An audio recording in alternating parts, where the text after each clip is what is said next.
If more of you supported the show, I'd be less sick of podcasts. The blah blah.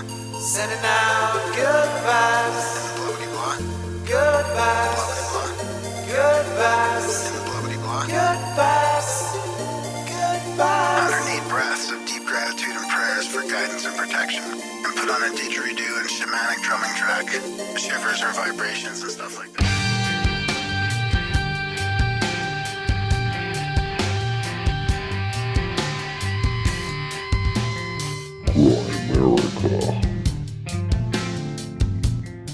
We'll do some good eating. We may take a historic train ride. We may go soak in the sacred springs.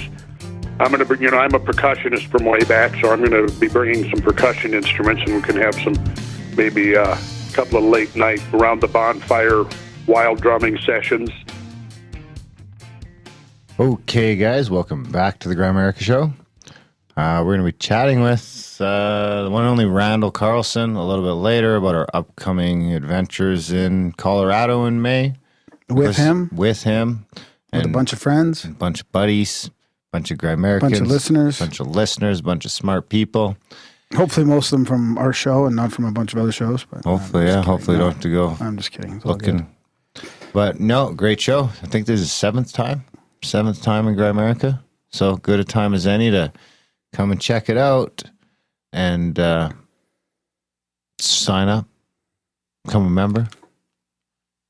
Also, check out the website and come on the trip. It's going to be great. Graham C. Seti Dunlop's going to be there. Oh, C5 Dunlop is going to be there, having close encounters of the fifth kind with you. Hopefully, wouldn't that be cool? We're close to Dulce, so I don't know if they're close encounters of the underground kind. Well, if nothing else, they're going to have a C5 with Graham Dunlop. I got to get practicing on how to... You better work those calves out. Yeah, I know. I better before... I got to do that fast before 75 people see my calves. Yeah, that'll be it. The whole mythos could be gone. Yeah. Yeah, you got to start jacking them up. No more skipping leg day. I don't even do leg day. You don't? No. Really? You better get on it. Your fucking calves are legendary, and now they're just going to be people. You're like, how do I do that? How do I build up? Should I just do more yoga maybe for a little while, just to tone them up a little bit, or I don't know. Should I bulk them or what's the opposite of bulking? Cutting. Don't bulk them up. Bulk them up. Then cut them up like the last couple days before. Just like do like a 3-day fast. Just do full calf bulking for like 2 months, and then just. And then fast for like a week. Just get it all like veiny. There you go. You got it. It's perfect. You got it. All right, enough about us. Enough about your calves specifically. Calves. Is it that? Are you sure? Mm-hmm. Why do you say that? I don't know. Just calves is plural. I think it's calves plural if it's a baby cow. You think it's not a leg muscle? You think it's a different calf? I gotta look that up now. You could be right. Actually, I was thinking you could be right. Actually, it might always be calf. Like the muscle might be CALVE all the time. But who knows? Oh, you got better hit the tannin booth too. Why? Tan up them calves. Oh, for the for sure, yeah. Yeah, it's calves. Oh, calves. Oh, there's a whole grammar.com. Calves versus calves. Oh, boy. So we got a debate. Is it a calf muscle or a calf muscle? How do you spell calf muscle? How do you get big calves fast? How do you get big calves fast? Do seated calf raises. This movement targets the soleus calf muscle. Do standing calf raises. Do leg press calf raises, also known as the donkey raise. Do jump squats. Do box jumps. Jump rope. There you go. Just jump rope like a motherfucker.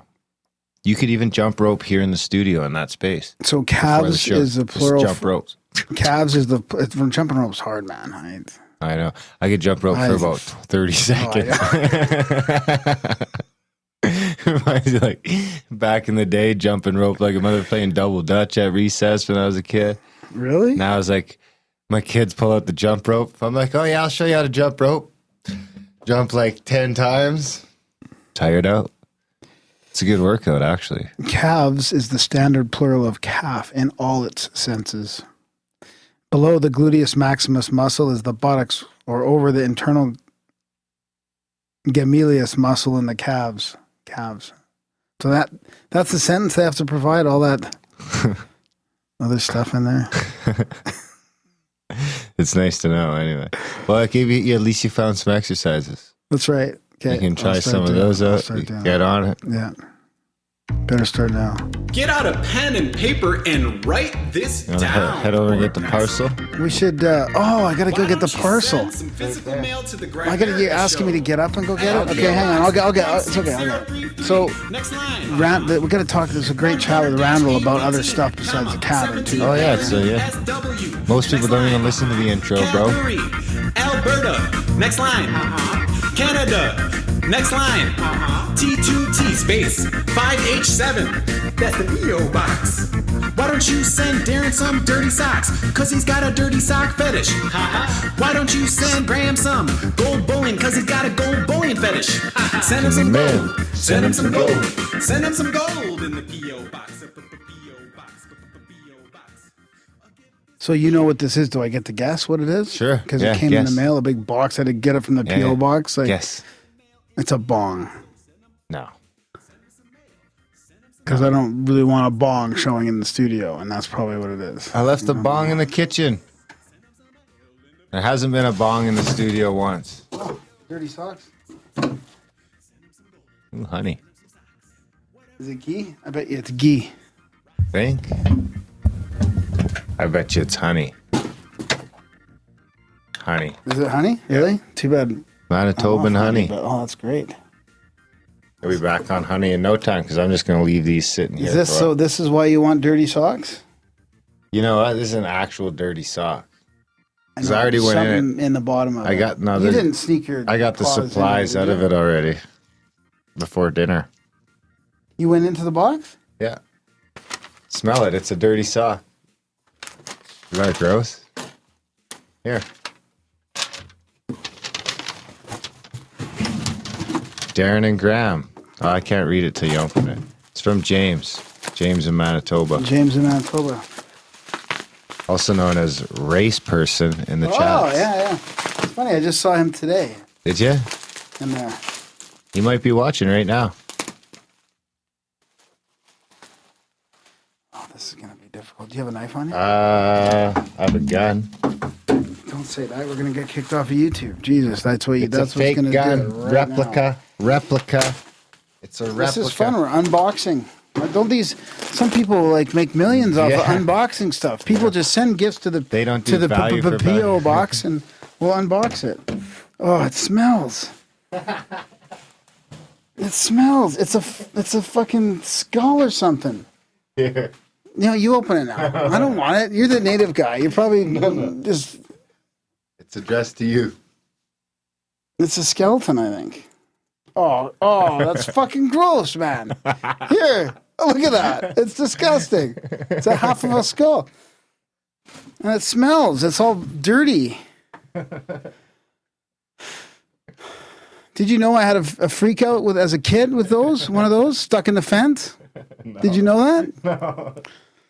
I was traumatized. I saw a skeleton of a cow or a bull stuck in the middle of a barbed wire fence.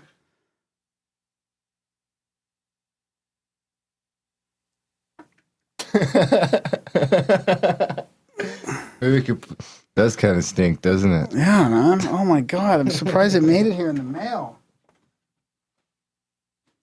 Yeah. So thanks, James. It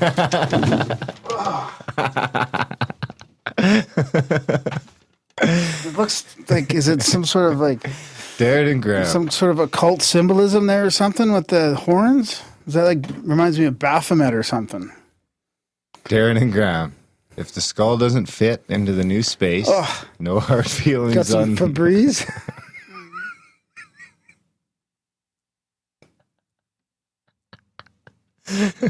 It's a good thing most people don't listen to the intro. If the skull doesn't fit into the new space, no hard feelings on my part. Can't speak for Fritz. Make sure you investigate that old sock before tossing it. Honey from bees I scooped up with my own hands. An amazing experience. The best honey I have tasted. Internet can help you liquefy it again. Just some tokens of my appreciation. Much love, good vibes, and gratitude. James. Awesome. Thanks, buddy. I mean, maybe we'll cut the horns off or something. Or maybe... I was thinking we could put it on top of the sea can. It's kind of got like half its teeth. I was thinking we could put it on top of the sea can. We could, like a scarecrow. maybe we can do something with it in the studio. It'd be nice to have it somewhere, but we gotta like make it smell less. Shellac it or something. Yeah. Or maybe like cut the, can you just cut the horns off? Can you take it home and shellac it? No, we'll do it in the back here, in the back space. You look so creeped out. It's pretty creepy, man. I had a fucking bad experience when I was like 4 or 5, probably. In the back 40.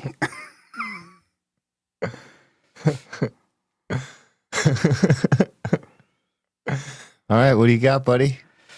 Well, I got to... by the way, the dirty stock supplies were top notch. I got to... Oh, yeah? Yeah, you seemed a bit... shadow. Yeah, you seemed a bit fucking stoned today. No. Yeah. What's that supposed to be? Tonight. Not that I just noticed a difference, so obviously it was good, yeah. Okay. Yeah. Not me noticing it. Me, I noticed it on you, I meant. So people know. One hot man says we should make a bong out of it. Oh, we should put it on the hood of the Knight Rider. For the trip down to CAC. Yeah. Road tripping with Graham and Fritz. So this is from Bryce. I got to apologize to Bryce right off the bat. I got this email. I think I got it today. Thanks for reading the email and checking out the photo. And this is, so he's thanking me for way back when I read his email on the show. He's like, even though you dated me 30 years older, I'm 32 and wasn't in the 4th grade in 1966. And he sends me a timestamp of when I said that. He says, blue holes all over my story. Ha ha ha.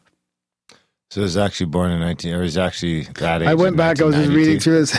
It says 1996. I said 66, I guess. So sorry, you're Bryce. Older, so you can have the 64 one. Sorry, Bryce. We're getting quite the coin collection. Oh, there's going. Coins in the sock too. Well, I nice. think there's Sasquatch. Oh, these are dollars, like those, actual dollars. Oh no, those are Indians. Anyways, let me get back to his email. So he's like, well, I just listened to a recent episode about vaccines and such. You mentioned Vancouver. He's calling me out for another mistake here too. That's Vancouver, Washington for the measles outbreak, not Vancouver, Canada. People here are losing their minds, so I decided to help them out by offering a measles car wash on the off-ramp. I put on a Tyvek suit and headed out to dance the night away, poking fun at the hysteria. Cops get called and I file a public records request for the 911 call. What I hear is more hysteria about a gas station manager worried that I'll rob the store across the street, that I don't match the description of a recent local murder suspect. Why, oh why? I took the warnings and I'm just trying to help protect the public from unknowingly transporting the disease around via car. So he's dressed in a pink hat with a gas mask and a big white suit. He sent me a YouTube video.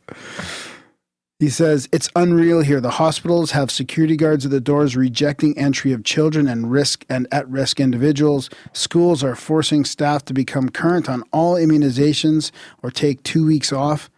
If the records are missing, they force the employees to undergo it all again. Even though, here's the video of my freeway encounter with the cops. 2 weeks off don't sound bad. Bryce, well, here's my problem. Whenever I go to the Canadian border, they hassle me. He sounds and Canadian. It seems to be getting worse and worse. From Canada right now. Yeah, but they're all connected, man. It's the Queen.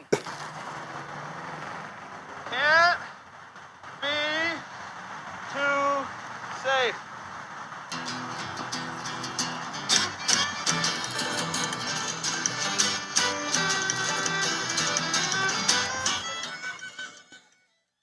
Anyways, I won't play the whole video because I haven't watched it yet, so it might be a lot of music and him dancing around. Anyways, it's pretty cool.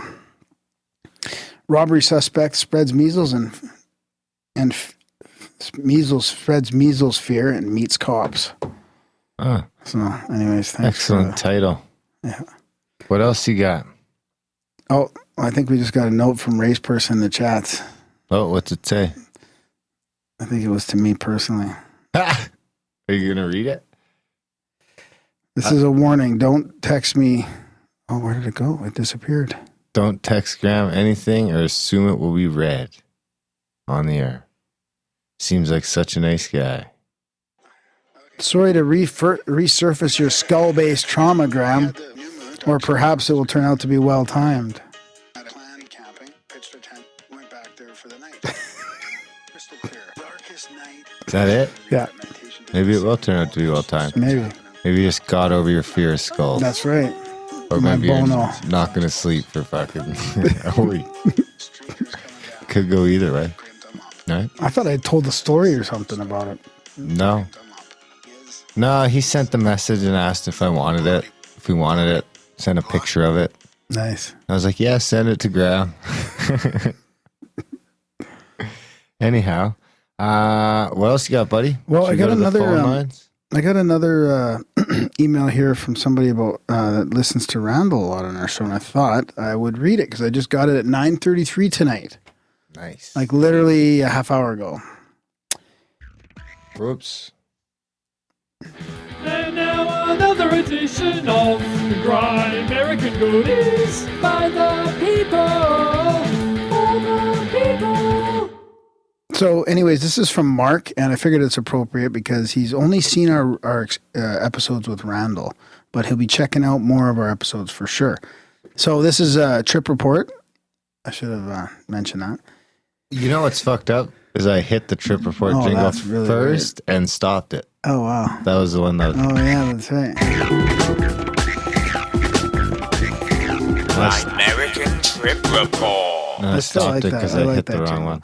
So we're not advocating drug use or anything like that, but we do like I to tend talk to about people. advocate mushroom use You know what I once in mean? a while. But I mean, we don't want to, it's not like we're supporting not people to go supporting out it. and try this stuff. I mean, but people send in their stories and it's good to talk about every once in a while. That's right. That reminds me and friend of the show, Bill, here in the next week or so, we're going to get together and we both done mushrooms recently.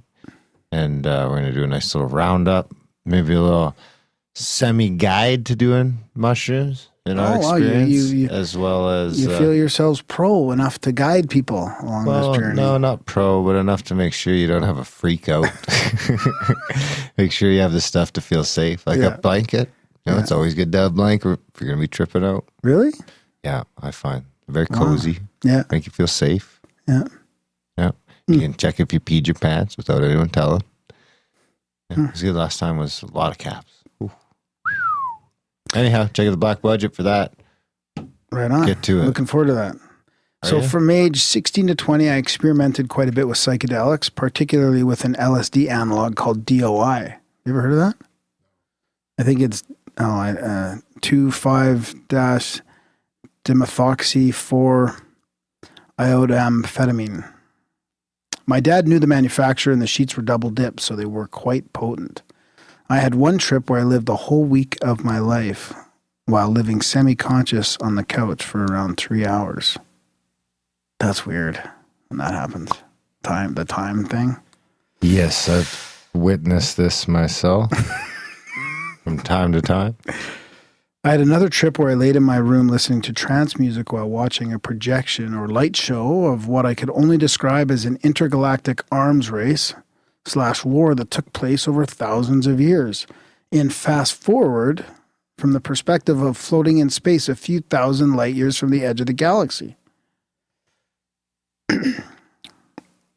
That's that stuff Randall was talking about. Galaxies affecting us.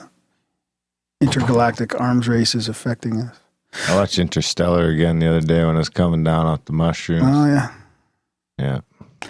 The most interesting phenomena, however, was incredibly heightened senses. This is what Darren has seen, too, the first time we did a podcast with you on mushrooms, Darren. You could sense somebody coming down the stairs. I even tested this semi-scientifically with a friend. He could be 100 meters away around a corner, and he would whisper a phrase very quietly. And I would hear it clearly as if I was right next to him. It drastically increased my hearing abilities temporarily. Why are you giggling? Just thinking about you opening the skull. Also, this didn't happen to me, but a female friend took some and we went for a walk around the neighborhood. She reported seeing auras around everything, electric lights everywhere. She said it was like she was seeing into another dimension. Happy to provide more information if you're interested. Yes, Mark, please do.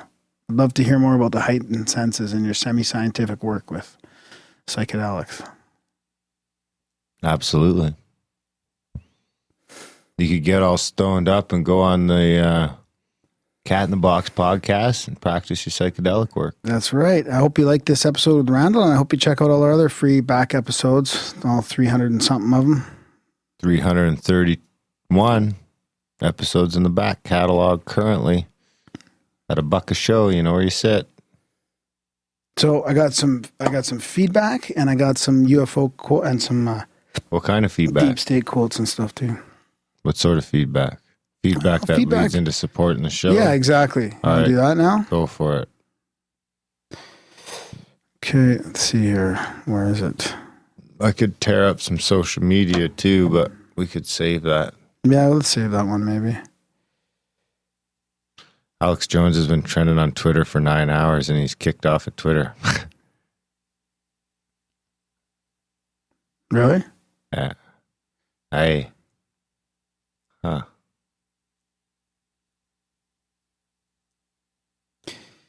Okay, something's happened, so you'll have to just stall for a second while I find this, because something's wrong with the, here it is.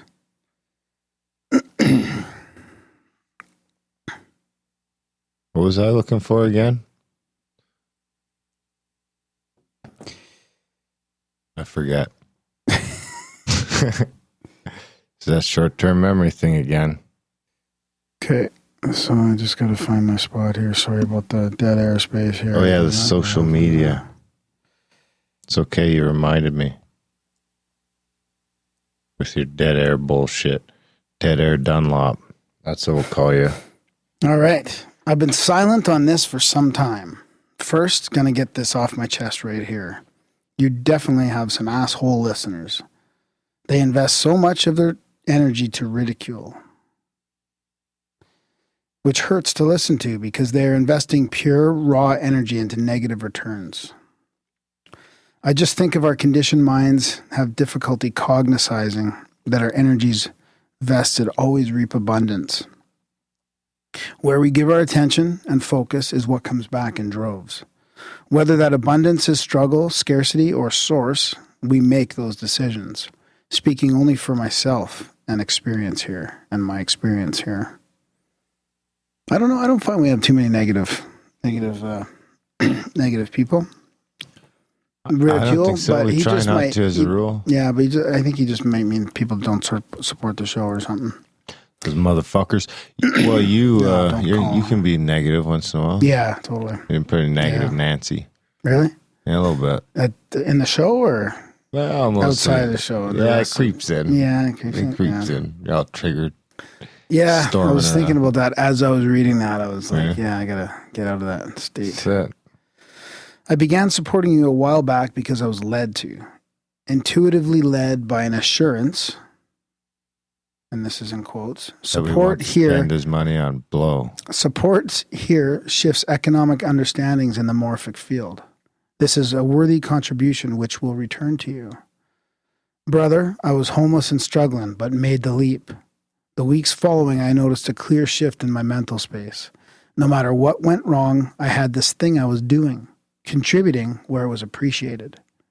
Why not? Your show saved me from being overcritical of my own incessant mystical experiences. He says overly critical. So I give because it is a mutual rewarding exchange of energy. I don't mind handing you my life units when my life is so incredibly enhanced and my understandings so expanded. Recently, I was working an outside job restoring some streetlights to operable use. I'm a service technician. I was intuitively urged to download 3 random podcasts. I didn't want to, but did. Had it not been for your show, synchros, and guests, I would have dismissed this urging. Just days before this, I was feeling afraid because, medically, I'm losing my sight. So I yelled at the air. Been doing this a lot. Do my eyes heal, restore, or do I go blind? The response I was given didn't fit any psychological scaffolding I had. It said, even if your physical body doesn't restore, your clarity and sight will be fully restored better than you've known. I replied with, well, you're going to have to show me because I don't know that this can be true. The last podcast I downloaded was an interview with Dr. Jacob Lieberman, who is an optometrist that had his eyes heal exactly how intuition said mine would. In brackets, he says, get him on your show. When it comes to support, I encourage listeners to do so selfishly and in a way that is the least committal as possible. $1 or $3 life units. Because the game we are in is all about attention. The cipher, the key, the cheat code is an action-infused intention. Don't be ashamed of incremental giving. The old scripture encourage, don't despise small beginnings. This is the distilled understanding I have come to. If it is true at all and on any level, then committing to contribute out of sheer curiosity to a $1.11 or $3.33 a month support is what inspires higher order to engage the new kid on the playground. And this recess kicks ass. It's fun. My sincerest hope is that your listenership will give themselves the option to experience the serendipitous shifts I've had for 2 years now. It is beyond worth the price as it gently directs the supporter's attention towards actualizing a new model of exchange. A little really goes a long way, and Grimerica is a place that celebrates and appreciates your participation. I just don't see how there's a loss in any part of this equation. I've held off on this rant for a year. I want to flesh it out, test a theory. For me, it has quoted the inner cynic with so many evidences. I was hopelessly lost when I began this journey with Grimerica 2 years ago. The action I took was behaved as a homing beacon for unachievable hopes, dreams, and desires to locate this fucked up man. This fuck up of a man. I count myself so fucking fortunate to be a Grimerican and contribute to the inevitable success coming your way. For the non-contributors, just step through the looking glass for 18 months at the smallest reoccurring donation you can stomach. Saturate it with real intention, because it calls you home and will lead you places once thought unreachable. Come and play. Use the cheat codes. It's just an experiment in consciousness, and you can always cancel. That's all I got. Thank you. Graham and Darren for deciding to stick with a thing that has forever altered mine and my children's path to ones led by light instead of drowning in confusion. Thank you, thank you, thank you. Capital V. Thank you. Wow. That's pretty profound. Yeah, it's a very nice email. Very humbling. Yeah. I think that our lazy ramblings affect people that deeply. Thanks, Vance. That's awesome. Yeah.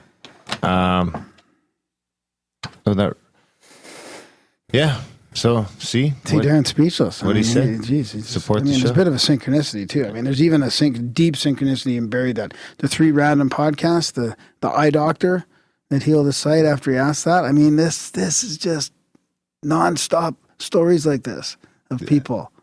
And it all starts with supporting the show. Like we were just talking about on another podcast earlier tonight about the malleability of reality and how it's so fluid, right? This is another example of it. Yeah, man. It's fucked up. It's fucked up in a good way. And check it out. Like he says, I mean, if you did it for 18 months at $1 a month, that costs you $18 to try out the theory. Yep. See if it works. Small beginnings, 18 months. Yep. Try it out. If y'all did that, we could do all sorts of fun stuff around here. Who knows? But we'll figure it out one day. No, we can even get to two shows a week. I mean, there's so many interesting guests we could talk to. Like we have a back list of guests that's impossible to even. There's hundreds. It just of people. keeps getting longer. We ridiculous. could do 2-3 shows a week. I never thought there's all these people doing interesting research that want to talk to people out there. Like before I started doing this, it's unbelievable how it's expanded. Yeah. So that's why you gotta jump on board, support the show, help us grow, help us get to the point where we can take this thing to the next level. We're getting there. We got the studio. We got the space. We're growing. Things are going in the right direction. Head over to grimerica.ca/support today. Become part of the team, part of the community, part of the show. And take the leap. I think it's time, 2019, time to sign up, time to hit 2-3%. grimerica.ca/support for the PayPal gang, grimerica.ca/stripe for the Stripe gang, grimerica.ca/Patreon for the rest of you. And, if you want to do one-time donations, you can do that at paypal.me/grimerica. You can stash cash in books and send it to the P.O. box. We don't give a fuck. Whatever way you can help the show, because the future of independent media like us is in your hands. Unless you want us to go the advertiser route, we could do that. We'd rather not do that. No, sounds terrible. We could start cutting these fucking shows. And someone's saying cash the checks he sent. Oh, yeah. Yeah, we will. I can. Yeah, I will. So, cash the checks. Sorry. Well, some of them are post-dated, so I can't. Well, cash the ones that are post-dated. That'll drive me crazy if I had a check out there and I'm like waiting for it to get cashed. America.ca/support. There you go. Send checks to the P.O. box. Thanks, Brian in the hat. There you go. Become a supporter. I think we're up to with all the one-times and the subscriptions over the 5 years added up, we're up to 700 names for the wall. Nice. That's awesome. Yeah. So about 400 to go. Preferably those will be new monthly subscribers as opposed to one-time donations. One-time donations are fantastic. Don't get us wrong. It's a little easier to budget the bills and everything else on monthly subscriptions, though. But hey, we'll take what we can get at this point because we're getting less than 1 in 100 people to donate. So we're getting about a half to 3/4 of a person out of every 100 people that download the show to donate. Just criminal. You guys can do better than that. Check out the show notes as well. There's a bunch of stuff in there. Graham does a ton of time on the notes. There's a bunch of links in there. There's the notes for the CAC stuff's in there. The newsletter stuff's in there. All the music you hear in the show. Email contact information for stories and sightings and feedback. There's the voicemail number, the 1-403-702-6083 number. And there's also links to all the social media and all that, like you said. And you know what would be a good thing as well? Yeah, let's go to the voicemail now. 1 messages and 1 saved message. Main menu. To review. First saved message. Message marked urgent. End of message. To erase this message, press 7. Darren just gets a Message giggle out of that. erased. Darren gets a End giggle of out of that. messages. Main menu. Hopefully that was a joke. I assume it was a joke. Why do you get a giggle out of it every time you play it? I don't know. It's Help. Urgent message. I Beep. think That's it. No, it says help. No. Yeah. No, it's just a Help. beep. No, it says No, help. there was no. It no, said no. help. It was just to get somebody hanging up. It was the beep of somebody hanging I up. thought it was help. No, I Oh. don't think so. I deleted it now, so we'll never fucking know. So the Now other you thing gotta I was going to mention is there's all these little things you can do to help too, like iTunes review, or you can go on the YouTube channel, subscribe to our channel, and like the things and put the notifications on and all that. I mean, that's all little things. Subscribe on YouTube helps big time. No, I think rate and review on iTunes helps big time, and share the shit out of it. Yeah, that's it. Do all that shit. Seriously, be part of the team, part of the solution. Anything else? Quotes. I'd like to get out of quotes. fucking quotes. It's the middle of the night. Have the quotes. Darren and Graham are going deep. It's a profound UFO quote of the week. Words to ponder and critique. It's a profound UFO quote of the week.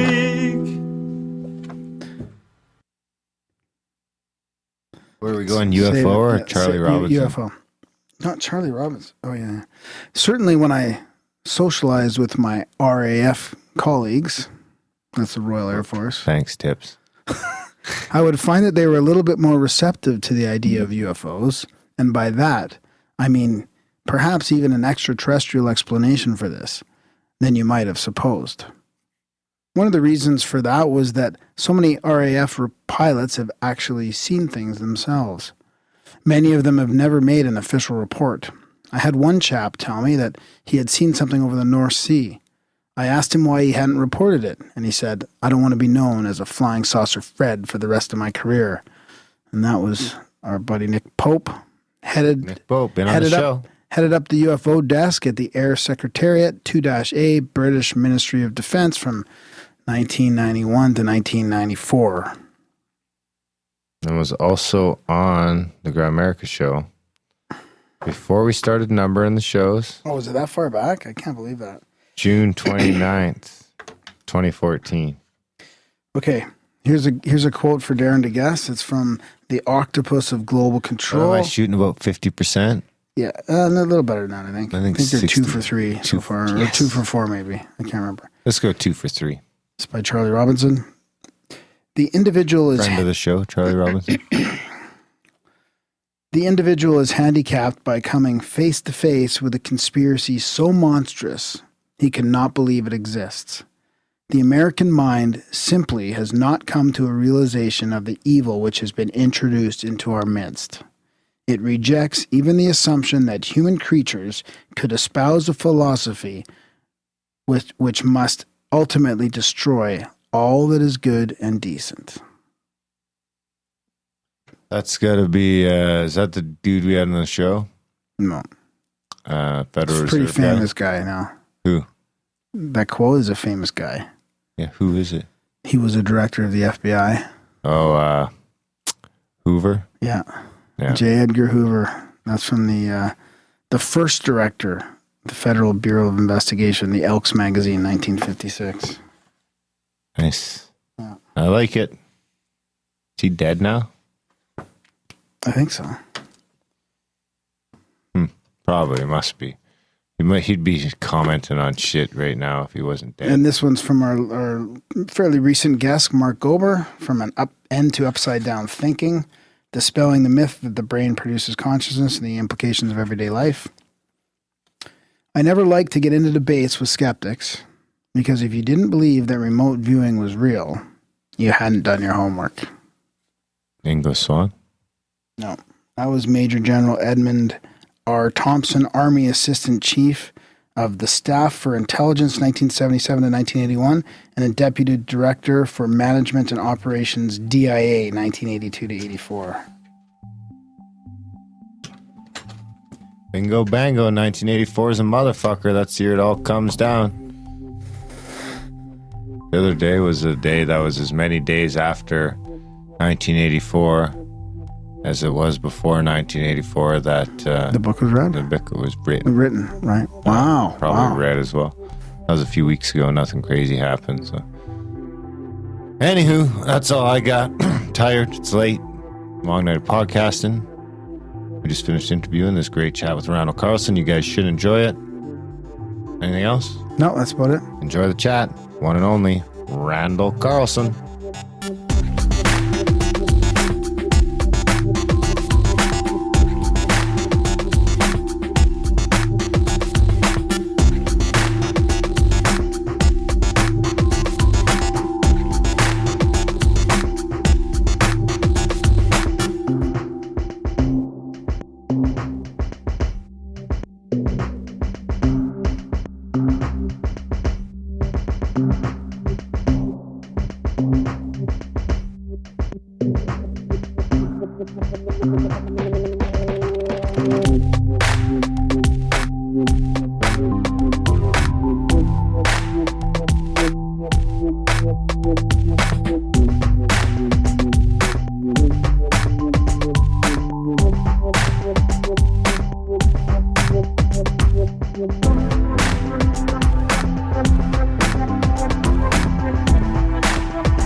All right, we got another good one for you tonight. We've got everyone's favorite guest, the renegade scholar himself, Randall Carlson, is back. We're going to talk about our upcoming trip in May, for the most part, for 10 days at Pagosa Springs, Colorado, where we're going to meet with Randall down there and a bunch of people from the show, a bunch of listeners, and we're going to get into some of the things we're going to do during those three to 4 day visits down there. So welcome back again, Randall. Thanks for spending some time to chat with us about this. Well, thanks for having me back, Graham. Yeah, it's good to talk to you. So, where do you want to start this off with? I mean, I've been in the Zoom a couple times where you guys are talking about what you plan on doing. I mean, I'm realizing that there's lots to do in Colorado where we're going to be staying at the cabin, and then we can also leave some time open for some of the new stuff that is happening at like Sacred Geometry International and some of the new news that's coming out. I feel like I'm seeing stuff every week or two here that has to do with your research and kind of, vindicating it. So we can maybe save some time for that as well. Sure. I'm wide open. Whatever you want to talk about. Yeah. Well, let's start with the trip then, and what you kind of envision there for a couple of your day trips. Well, as you said, the lodge that is it Alan who has actually procured that? Alan Neal has procured that for us. Yep. Elk Lake Lodge. Yep. Elk Lake Lodge. Yeah. Yep. Okay. Thanks. Elk Lake Lodge. Yeah. It's just north of Pagosa Springs, which is in southern Colorado, and a lot of interesting things to do and see around there. So the focus of the field trips would be both archaeological and geological. Right. So we would, we're right there just south of us. It would be the northern extent of the Chacoan culture, and we would be visiting some of their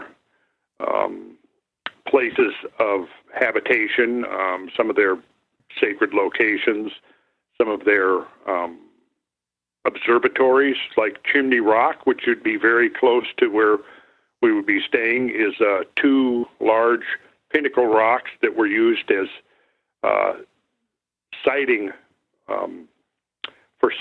astronomical motion, and we would go be visiting that place and taking a day trip up to see not only a very unique geological feature, but how it was incorporated into their system of archaeoastronomy and how they used it as a way of mapping the heavens. And there is a ridge there with a kiva on it and what had been at one point a signal tower.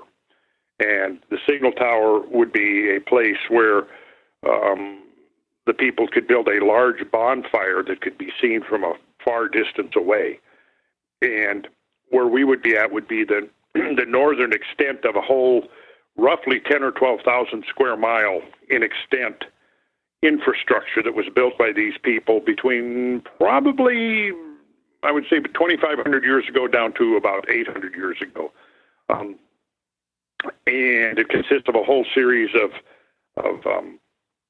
structures such as kivas and complexes of along with outliers and signal towers and straight roadways.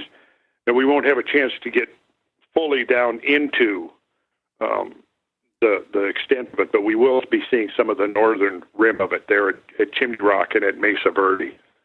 So that would be a big part of what we're doing. Now, Mesa Verde is one of the most extensive collections of cliff dwellings probably is the most extensive collection of cliff dwellings in North America. Right. That's the one we see all the pictures of all the time. People show those little huts and all that in there. Yeah. That's exactly right. Yeah. Yep. So that'll be fun to check out. Yeah. Oh, yeah. That would be. And so, Canyon of the Ancients is near there, so I think that would be on the list. Number of other things that we could do, just not only.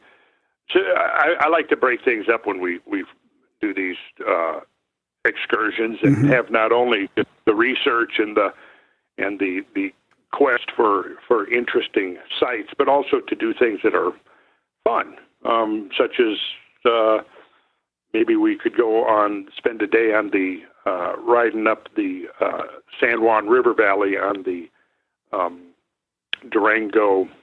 Or the Animas River Valley on the Durango-Silverton Railroad, which goes up and you can see areas from there that you can't see anywhere else unless you hike in. It's a very unique geological channel up there that conveyed huge amounts of glacial meltwater at the end of the last ice age. So there would definitely be some of that as well. yeah, and then, I understand that you've got a couple of chefs coming in. Is that true? You've got some people going to be cooking food there? Yeah, it's going to be catered, yeah. Or I guess Darren's breakfast and lunch anyways, right? That's Are right. people still on their own for dinner? So, people be on their own for dinner, but we'll have breakfast and lunch for them. Yeah, they're friends of the show too. So they've sort of told us they're going to help out with that, with the menu and taking care of us food wise, which is fantastic. Which was that? What was that train ride called again? It's on the Durango Silverton. Oh yeah, so that looks just beautiful. There's pictures of it. There's pictures of it on hdtravel.me or also badcomet.com. And if you go to the Elk Lake Lodge, there's a bunch of pictures there, and I think that's the train going along the side there. Yeah. As soon as my computer boots up here, I'm going to check that out. Yeah, it looks pretty fantastic. There's also a hot springs at Pagosa Springs I didn't even know about before. That's pretty cool. Oh yeah, I mean that's where it gets its name from centuries, if not millennia, old sacred springs that were utilized by the Native Americans who inhabited the area for thousands of years. And so those springs are there, and I'm sure we would get some chances to go and immerse ourselves in the springs. They're not. I apparently are some primitive springs, but I think they're fairly developed. But it's still the water straight out of the ground, the hot water straight out of the ground. It's there right next to the, basically overlooking the San Juan River, which flows through Pagosa Springs. What about Colorado, as far as we've talked to you in the past a few times, and we talk about the big melt and the meltwater and all that, but it seems to me like most of that happened, or it seems to be the context of that is kind of closer to where we are in Calgary, and then I'm always thinking of it just below. So there's parts where that has carried through, like that meltwater is carried through down through Colorado as well. Well, no, that would not be direct glacier. Well, yes and no. Yeah, it was not meltwater coming off of the great ice sheets. When you're in Calgary, you are under. What's interesting about Calgary, it's right in that zone where the great Laurentide ice sheet met the Cordilleran ice sheet. Now, the Laurentide was the bigger of the two, the one that was kind of centered over Hudson Bay. The Cordilleran was over the Canadian Rockies, and when those ice sheets melted, there was a tremendous amount of meltwater that fed directly off of those. Yeah. The area where we're going to be in Colorado was not being fed by those glaciers. There were, however, more extensive glaciers over Colorado and all along the Rocky Mountains during the late Ice Age. So they melted, but I'm presuming also that a lot of the fluvial features were formed by, very intense, prolonged torrential rainfall, because you can see a lot of the evidence of rainfall, all over unglaciated areas. For example, in the Southwest, south of where we would be, down in the deserts of Arizona, New Mexico, and Southern California, you can find the work of gigantic water flows. And, of course, these were not being fed directly by the great ice complexes over Canada and northern United States. Right. You can also find those in the southeast. All in the southern Appalachians, there are massive boulder-choked channels, with boulders the size of, stacked up that are the size of SUVs. And, they are the product of discrete events that have occurred that are way outsized compared to typical things that we've experienced in modern times. And the dating that I've looked at for the events in the southern Appalachians mostly seem to point to the terminal ice age, again, around that critical Younger Dryas period, from about 11,000 to 13,000 years ago. So was Colorado under ice back then? No, not as a whole. There were mountain glaciers. Right. Okay, but it wasn't like covering that low in the States back then. Correct. Okay. Exactly. Yeah. The mountain glaciers were much more extensive. Right. During the late Ice Age. But no, it was not under or covered by the great ice sheets that covered pretty much all of Canada and a pretty good chunk of North northern United States. Right, like Dakota, some of because, Idaho and all that. Yeah.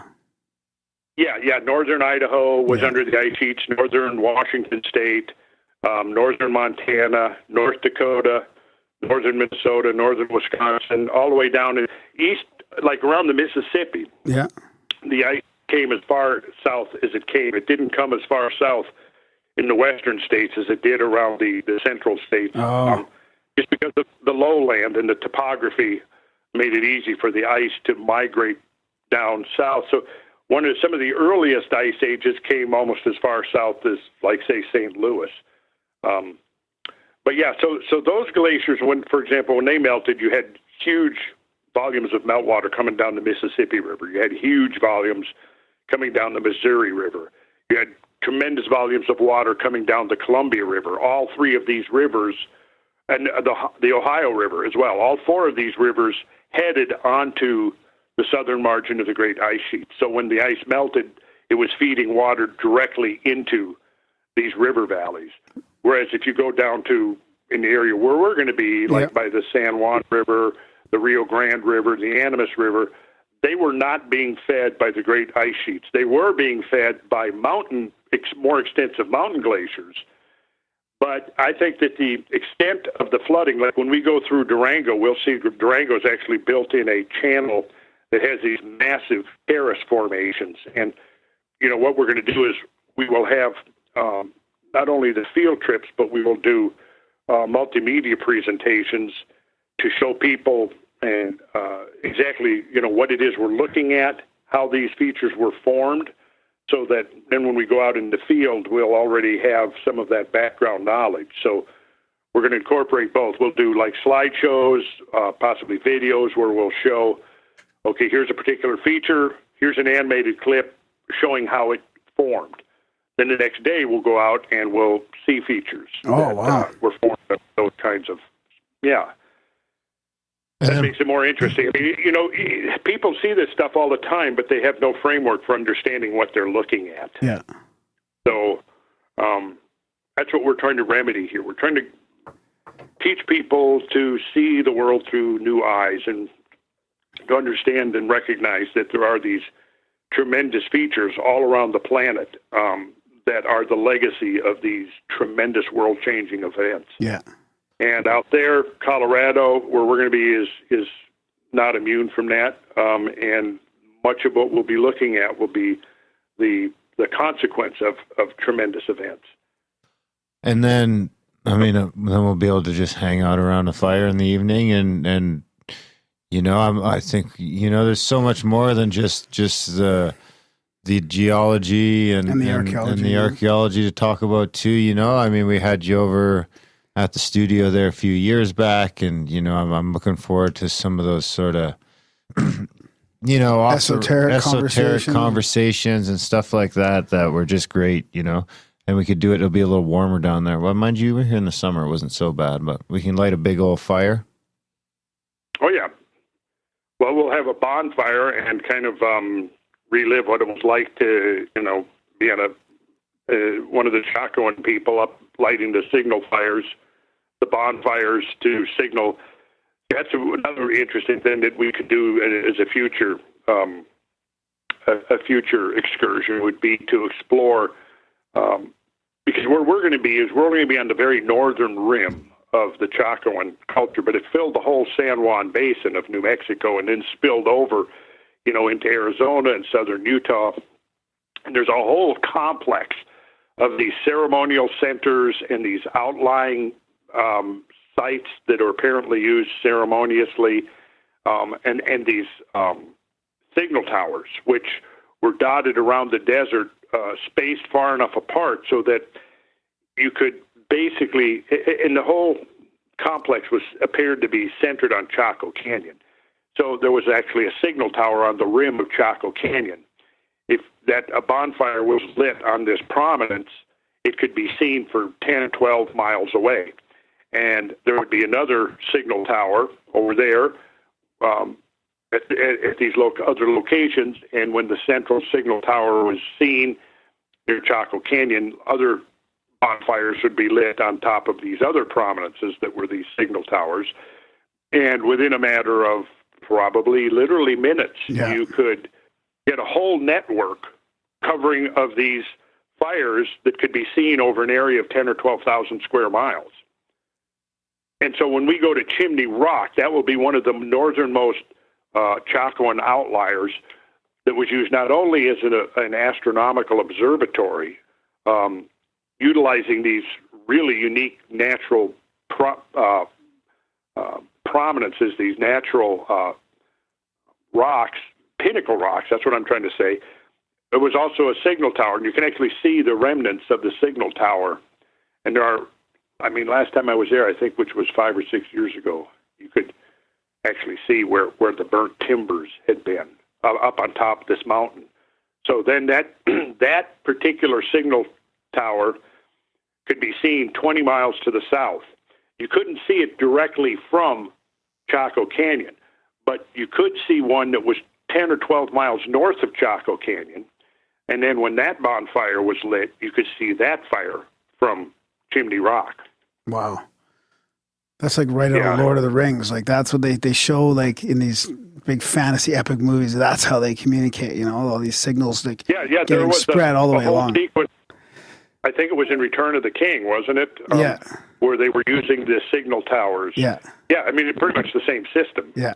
So do you know what they were signaling for back then? Like, was that invasion type stuff, or was I wonder if it was or weather? I wonder if it was like for natural stuff or for like just tribal invasion type things. I don't know. Yeah. I would like to know, and I don't think anybody really knows. I mean, I don't know. Well, I'm an Indian, maybe so I have some standing. Maybe somebody will figure it out in May. Somebody will have an epiphany, and we'll finally get the lowdown on what they were up to. Yeah. Smoke signal podcasting. Yeah. This is it. We do have a question from the chats. Okay. There's a super chat. It came with a donation to the show, so it's gonna get cherry picked. Once again, I turn out to be influenced by donations. So here we go. Hi, Randall and Grimerica. I enjoy all your work. A question for Randall, if that's okay. If you look at Gobekli Tepe's vulture stone pillar number 43, the handbags on top, zoom in. There are trees, animals, and humans becoming overcome by a tsunami. I have done a lot of work on my channel triangulating the position of a comet impact in the South Pacific Ocean 10,800 BC, which may have caused this or a similar event congruous with your work, and unifying it with Robert Schoch's CME in 9600 BC. Many disasters over many millennia. I've brainstormed narrow approaches where tsunamis would be amplified like Alaska's Litwa Bay and the Gulf of California as a good candidate for mega tsunami launch ramps. Feel free to answer when you have time. Oh yeah, I mean clearly. I mean, what's the name of the individual? Do we have a name? Pangea Republic. So we don't have a real name. Okay, but that certainly is a good enough name. I like that, Pangea Republic. So I think clearly one of the things that we've seen in the last decade or two is the realization that many of the global coastlines have evidence of these massive tsunamis. It sounds interesting. I mean, I would not be shocked to find out that there's evidence from 12,800 years ago for an impact into the Pacific Ocean. I think we're just beginning to really figure out how complex this series of catastrophes really was. A lot of the so-called critics who have been, kind of derisively dismissing some of these ideas, they will say things like, well, if it was an impact, it would just be one single event that we would see, and then it would be over. For example, in the mass extinctions of the great megafauna, they were looking for the idea that, well, if it was an impact of something from space, it would be all at once, and the mortality event would have been across the board, and then it would have been over, and it wouldn't have been something that would have, stretched out over 1,000 or even 2,000 years or longer, which apparently it did. But really, when you begin to reconstruct the geomorphic evidence and the paleoclimatic evidence and the proxy evidence, there was a whole series of things that happened. It wasn't one clean event that kicked the Earth out of the Ice Age. And I think that just like, when we look back at the year without a summer, which was the year 1816, this came right during the period called the Maunder Minimum, which was a period of very low solar activity. And it was also coupled with a period of heightened volcanic activity. So you kind of had it coming from both ends. It was kind of a perfect storm in a way. You had a series of volcanic events. I think the first one actually, they don't know where it was. The volcanologists don't know exactly where it was, but it definitely left a signal in the Greenland ice cores and other ice cores that would have happened in 1809. Then there was apparently a couple of others, but then the biggie was Tambora in 1815. Mm-hmm. And that particular one really blanketed the Earth's atmosphere with sulfate aerosols, which then created like an insulating reflective blanket that basically reflected a lot of the solar radiation back in space, and it caused cooling.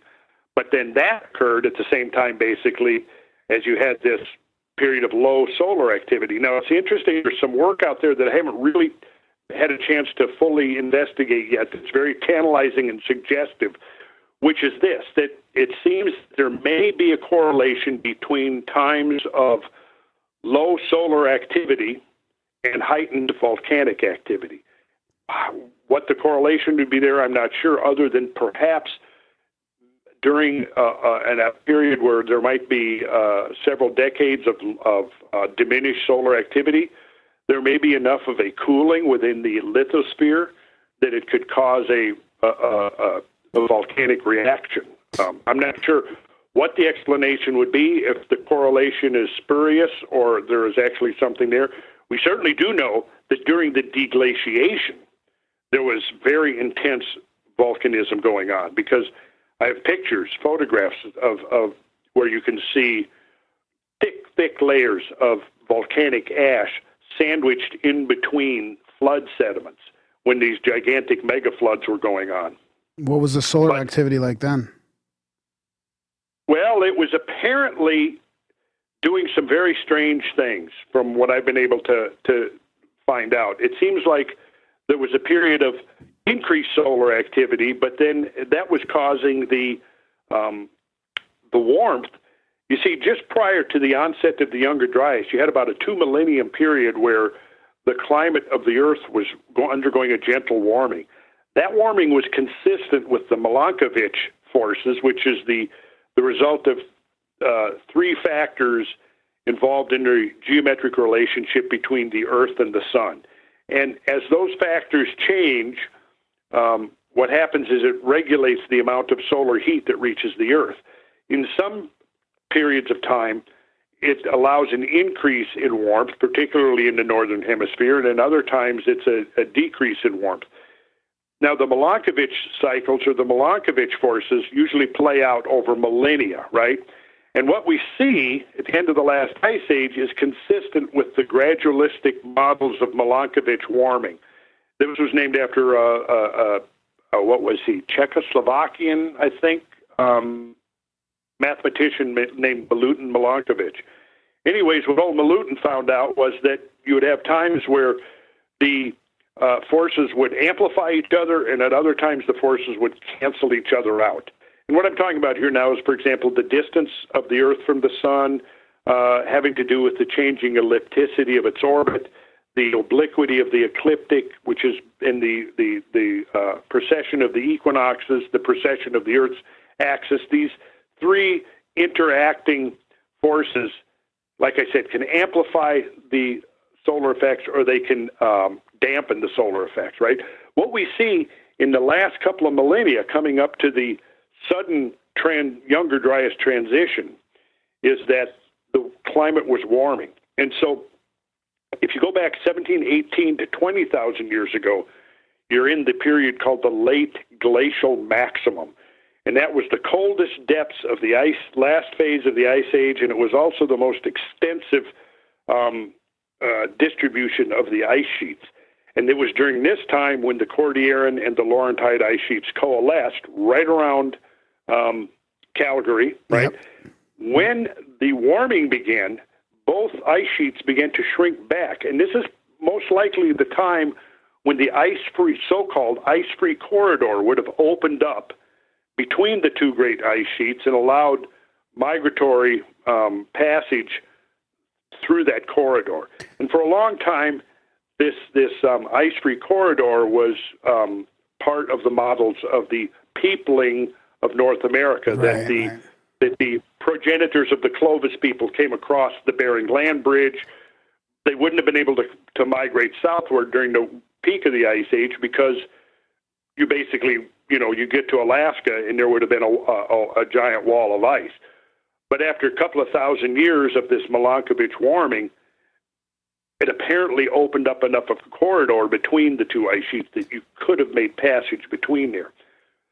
Excuse me. But then what happens is around between 12,800 and 12,900 years ago, there's a sudden change in the global climate. And this is the onset of the Younger Dryas cold period, which lasted for about 1,300 years. From the previous time, which was called the Balling Alarod. There was two back-to-back periods of the Balling and the Alarod, which were these periods of this warming climate, right? And so when the ice sheet started receding, you had the great megafauna were following the receding margin of the ice sheet towards the north in the lower United States area. Likewise, and here's the interesting thing. The recession of the ice was apparently about as fast on its northern rim as it was on its southern, which doesn't seem to make sense. But anyways, right around 12,800 to 12,900 years ago, the sort of more normal gradualistic warming that can be explained suddenly terminated, and within a matter of a year or a couple of years, or maybe far less than a year, there was a major shift in climate, and it basically snapped back into full glacial cold like it had been at 17, 18, 19,000 years ago. And for the next 1,300 years, the melting stopped, the ice sheets began to grow again. And then at 11,600, there was a period of rapid warming. Now, I also failed to mention that around 14,600, according to the most recent dates, there was a huge spike of meltwater into the global oceans.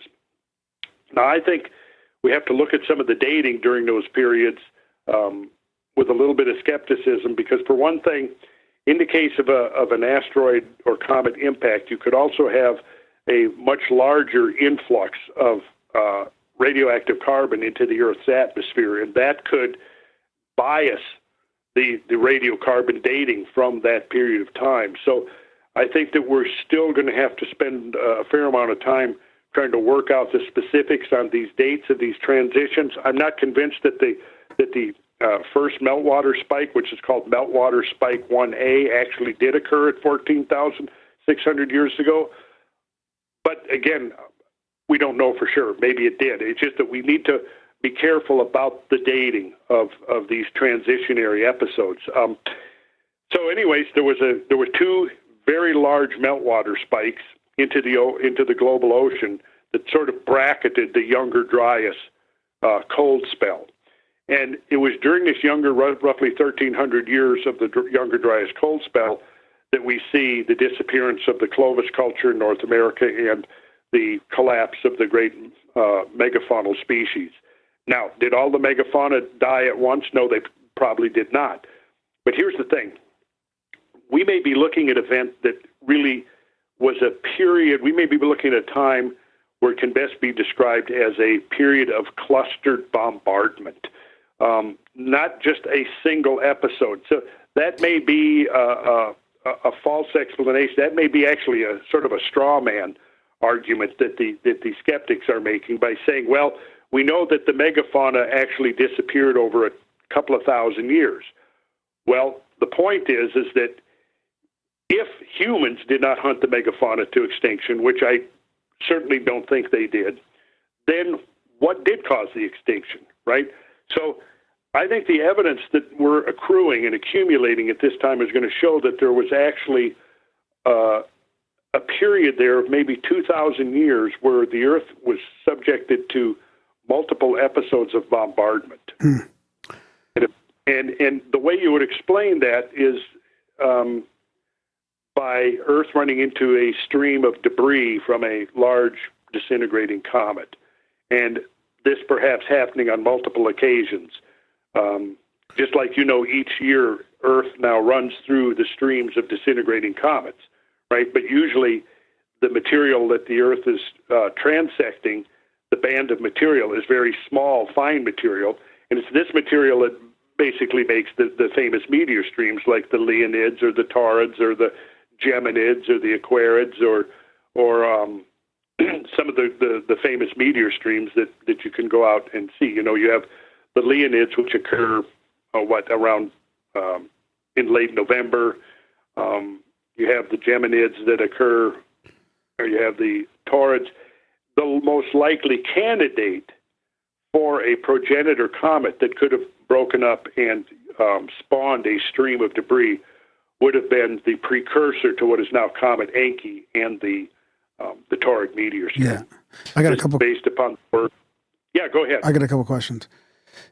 What did you say the peak of the ice age was? Like the coldest part, was it 30,000 years ago? You said, or 20? No, about 18 to 20. 18 to 20. Yeah, yeah. Okay, that's interesting. And then I have a question go ahead. Okay, that is the late glacial maximum. Yeah, yeah. So my final thought in regards to the previous question was that, yeah, I think it's entirely plausible that there could have been multiple strikes on the Earth during this period of hypothesized bombardment. So an impact into the Pacific Ocean, it could have yielded large-scale tsunamis, certainly, yeah. And I'd be very interested in seeing what kind of evidence that this individual has accumulated. Well, that Gobekli Tepe number 43 shows that it seems to show. Yeah, I'm going to have to go back. I haven't seen that, so yeah. I'm going to have to go back and check that out. If that is in fact the case, that's very, very interesting. And I mean, it could be it could be up to interpretation as well. It's fairly simple, those carvings on the. Not the carvings in the stone, but the what do you call it? Embossed or not embossed, but they're the opposite, right? Engraved. Or they're not engraved, but they're out. Relief carvings. So that I wonder if that was where the people of that time made it through, or missed that first cataclysm, that 1300, that breaking after the 1300 years, and then started warning about it before it happened again or something like that, like the secondary one. Like I wonder if there was that middle time between catastrophes where all this kind of happened. I don't know. I would not dismiss that idea. Again, until more further excavations are done at Gobekli Tepe, we don't really know how old it is. I think the dates are coming in right at meltwater pulse 1B, I think 11,600 to 12,000 years, right in there. Yeah. But they may be much older. I don't know. Maybe Graham Hancock has some more additional information on that. Do you know of any maps that were made where before that flooding, like before the meltwater, whereas you could see, like, is there anybody that's sort of done a virtual map? No, I don't think anybody's done anything like that. You mean done in ancient times or in no, modern like times? In modern times, showing where the old land would have been, like 300 feet or whatever the increase is. I mean, I'd love to see where that new coastline. You've seen there are some maps that have been done that show the global coastline. I think at a lowered. The ones I've got in my slideshow, I think it's 300 feet lower. Yeah. But at the late glacial maximum, sea levels were closer to 400 feet lower. So I haven't seen anything that is down at that 400 foot below sea level. But yeah, it would be a very valuable and interesting project to assume a 400-foot lowered sea level and map the global coastline. Yeah, like Central America. What's Central America look like? I mean, well, it would have been much larger. Yeah. And every island on Earth would have been much more extensive. Yeah. And here where I live in Georgia, we'll go out to the coast, to the seashore quite frequently. But if we weren't back 15, 16, 17,000 years ago during the late glacial maximum, if we were standing where we were now standing on the seashore, we'd have been in the middle of a forest, and it would have been another 30, 40, 50, 60 miles further east that we would have had to have traveled over what is now drowned coastal shelf to get to the shoreline, to get to the coast at that time. Yeah, that's fascinating. So I have a question here from Rob. He emailed this because he knew you were coming on the show, and I don't really know exactly how to ask it, but we might have talked about this a little bit last time as well, but I forgot to watch the YouTube video. But we had a guy on, Ben Davidson from Suspicious Observer. He's got a YouTube channel. He takes measurements of the solar activity all the time. It's a super interesting channel, but it also has to do with the electric universe theory. So he's wondering if you've like you and Hancock will put forward this the theory of the asteroid impact like around 12,000 years ago, but could the impact that ended the last ice age be in fact a discharge from the sun? Like there's a theory that the sun is a micronova, and he wonders if you have any thoughts on that theory. I guess it would also be I think he was talking before in a different way about it being an electromagnetic discharge or something, as opposed to just a physical comment. Well, this is okay.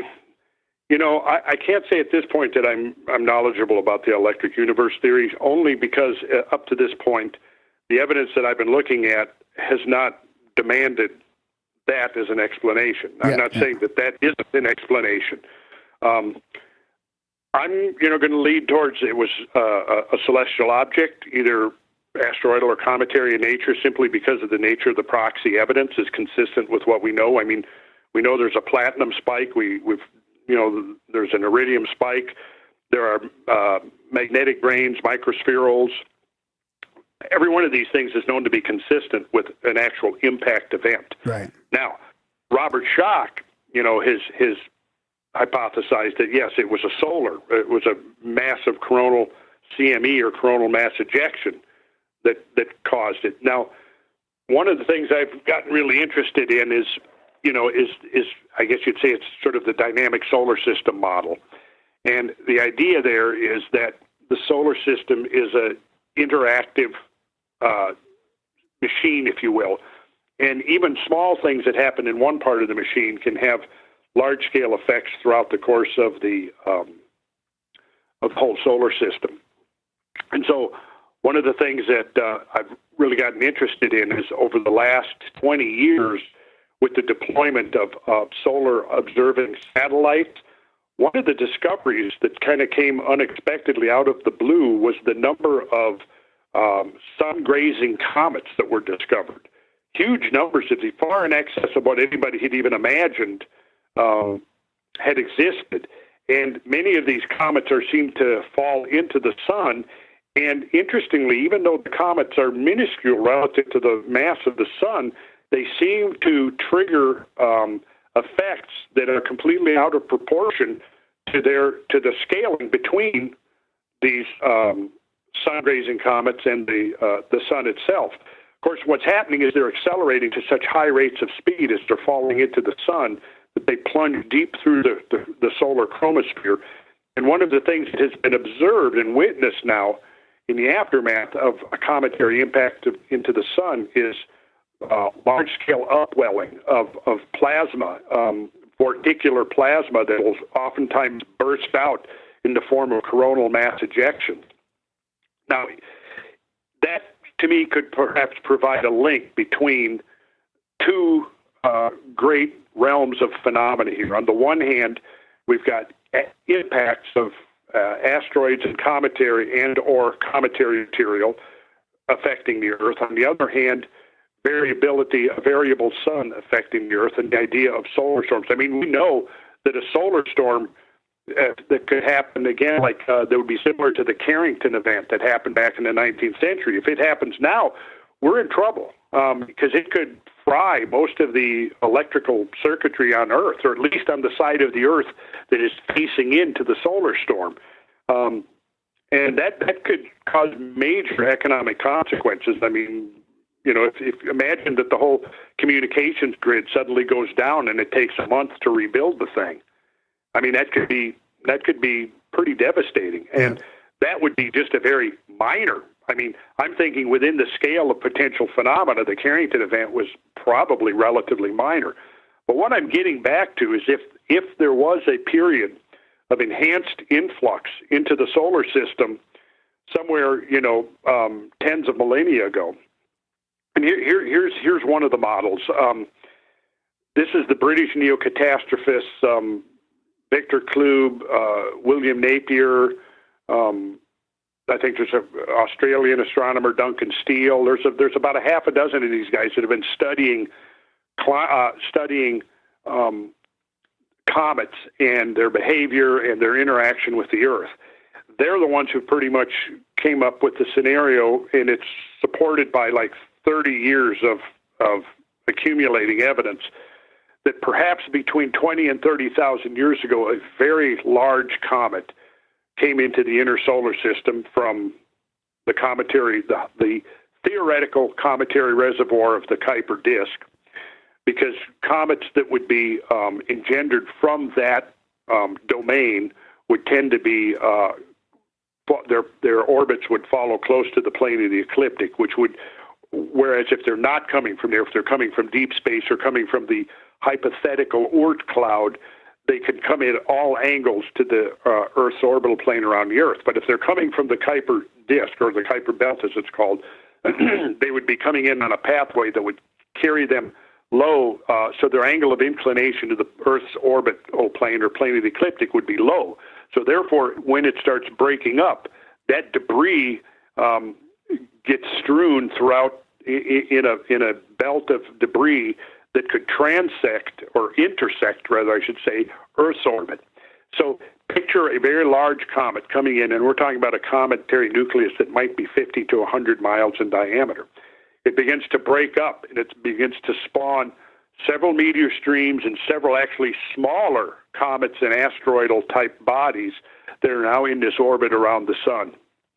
Now, as these objects are orbiting the sun, they might get swept up by Jupiter, something along the lines of what we witnessed in 1994 with the consumption of Shoemaker-Levy 9 by Jupiter in the second week of July 1994, when we were actually able to see a comet, a single cometary nucleus breaking up and forming 21 offspring that now formed a cosmic chain that circled around the sun and looped back and plunged into the Jovian atmosphere over a period of about a week. So picture, if you will, a large cometary nucleus coming in and beginning to undergo a hierarchy of fragmentations. Now, a cometary nucleus tends to be a very loosely bound aggregation of material. So when it's out in deep space and it's essentially in hibernation, it's in deep freeze. But once it comes into the inner solar system, it begins to come back to life, and it begins to discharge volatiles and undergo lots of stresses that can cause that nucleus to begin to disintegrate or disaggregate. So as it goes through this hierarchy of disintegrations, what it's doing is it's creating clusters of debris in its orbit. So if the Earth is crossing that orbit during a period when the concentration of this fragmented debris is greater, then there will be a greater probability of the Earth actually sweeping some of this stuff up and having a series of impacts. If it goes through across the stream when the material is widely scattered or dispersed, we probably can get across the stream with nothing more than an impressive meteor shower. So it all depends. See, over a period of time, what will happen is that debris will slowly spread out and become uniformly distributed about the orbital pathway. But before it does that, there would be numerous potential periods of time where the Earth could sweep through that debris and get bombarded, not just once. See, the Earth crosses the torrid stream twice each year, coming and going, basically, where the material is coming in, and which is actually the fall time, late October, early November. That's why the torrid meteors are quite often called the Halloween meteors. And I've got several video clips talking extensively about this up there on the Geocosmic Rex YouTube site. So if somebody wants to learn more about the Halloween meteors, they can go on that site and watch those videos. Then the stream arcs around the sun as it's coming back from the sun. The Earth crosses the stream for the second time, and this is in late June, early July, right? So the thing is that when the Earth crosses that stream during the late fall, you're looking up the stream. So you're looking out into space, and the area, the radiant of that stream, which is the point at which the stream appears to be emanating from space, not that it's actually coming from there, but the radiant of any given meteor shower or meteor stream is named after the constellation in the sky which it appears to be emanating from. So the Taurid meteor shower is named after the constellation of Taurus, because if you go out in the fall, late October, early November, and you look towards the constellation of Taurus, you will see those meteors appearing to emanate literally from the shoulder of the bull, right in the area of the Pleiades, right? Which I believe strongly is one of the reasons why the Pleiades were always held in such high regard and were objects of such astute interest by ancient peoples all over the world. But in any case, crossing during the fall, the late October, you're looking up the stream, you're looking out into space, you're looking towards the constellation of Taurus. Crossing in the summertime, the stream is coming from behind or around the sun. So what happens is that the meteors tend to be visible in the fall and invisible in the summer, because you're looking in the direction of the sun and it's coming in at you in daylight. Now, interestingly, the peak of the summertime Taurids, like I said, is late June, early July. The Tunguska bolide event, 1908, was June 30th. And according to all of the eyewitness accounts that have been collected and organized together, it would suggest that a lot of the people who witnessed it said things like, it looked as if this great fireball was disgorged from the sun. It came out of the sun. You know, many of the eyewitness accounts describe such a thing. So what that's suggesting is two things. The timing of the year was appropriate to be a Taurid meteor, and the direction that it came from in space was consistent with it being a Taurid meteor. So I'm inclined, of all the various explanations, to believe that Tunguska event of 1908 was probably a remnant of this great stream that Earth would have swept through several times back at the end of the last ice age. Now, the British neocatastrophist guys, like I said, they were theorizing that maybe this great comet came into the inner solar system sometime around 20 to 30,000 years ago. Now, there is a possible mechanism whereby comets could be dislodged from their hypothetical reservoir in space to where they could then plunge towards the sun. And that degree of influence would be on a galactic level. Or perhaps it could be something like, Paul Laviolette theorizes that there is a galactic core explosion that happens periodically. I don't know if that's true or not. It's an interesting idea. Another possibility is a nearby supernova, something that would cause, on a more galactic or cosmic level, a disruption of the cometary reservoirs that could then send possibly even multiple cometary nuclei cascading towards the sun, and in the process disintegrating and creating this litter cosmic litter in the inner solar system that the Earth could encounter. Now, the other thing is, getting back to the idea of the sun-grazing comets, you see, if you have a very large comet that comes in, what we've seen is that there is a disproportional response in the sun to very small comets, one that might be 5 or 10 miles maximum. They say perhaps some of the sun-grazing comets that have been witnessed are about the size of the comet Halley nucleus, which is about 10 miles in diameter, right? Well, if you had, say, a cometary nucleus that's 50 to 100 miles in diameter falling into the sun, what could possibly, we don't know, but yeah. I think it would be legitimate to theorize that there could be a very substantial solar response to that, right? So in that scenario, it's very possible that we could see how we could synthesize these various phenomena, and actually it then maybe to say, well, yes, perhaps if the solar system was subjected to this massive influx of cometary material, it's going to affect not only the Earth, we might even be looking for effects on Mars. We might be looking for effects on the moon, right? But it also might be looking at a response from the sun itself, you see. So it could be that we have to expand our thinking to a much greater phenomena than just one dumb rock hitting the Earth. And to say, well, if in that model, that's oversimplified model, then yeah, then it should be, there should have been one mortality event. It should have been global in extent, and because obviously when you talk about some of the species of woolly mammoths, for example, it's estimated there might have been 10 to 12 mammoths worldwide during the late Pleistocene, right? Million. And they were distributed from all the way across Eurasia, across the Bering Land Bridge into Alaska.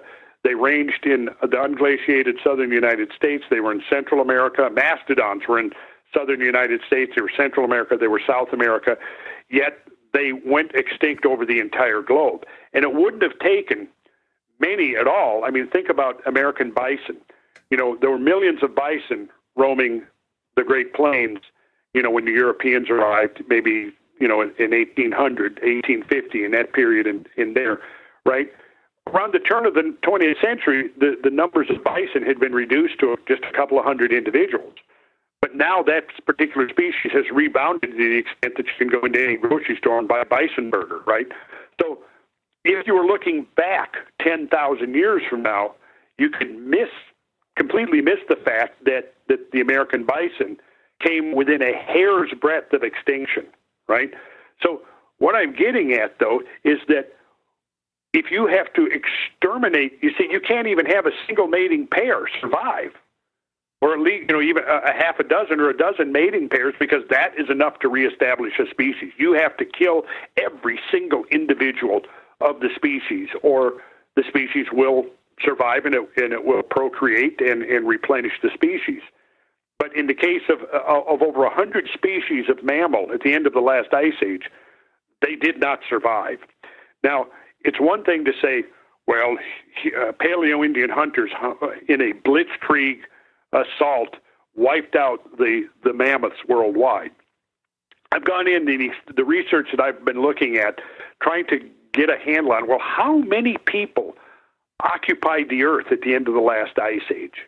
Most of the estimates that I've come across in the literature and in the various studies suggest 5 to 10 million people was all, right? If that's true, then you're talking about there were more mammoths in the world than there were people, right?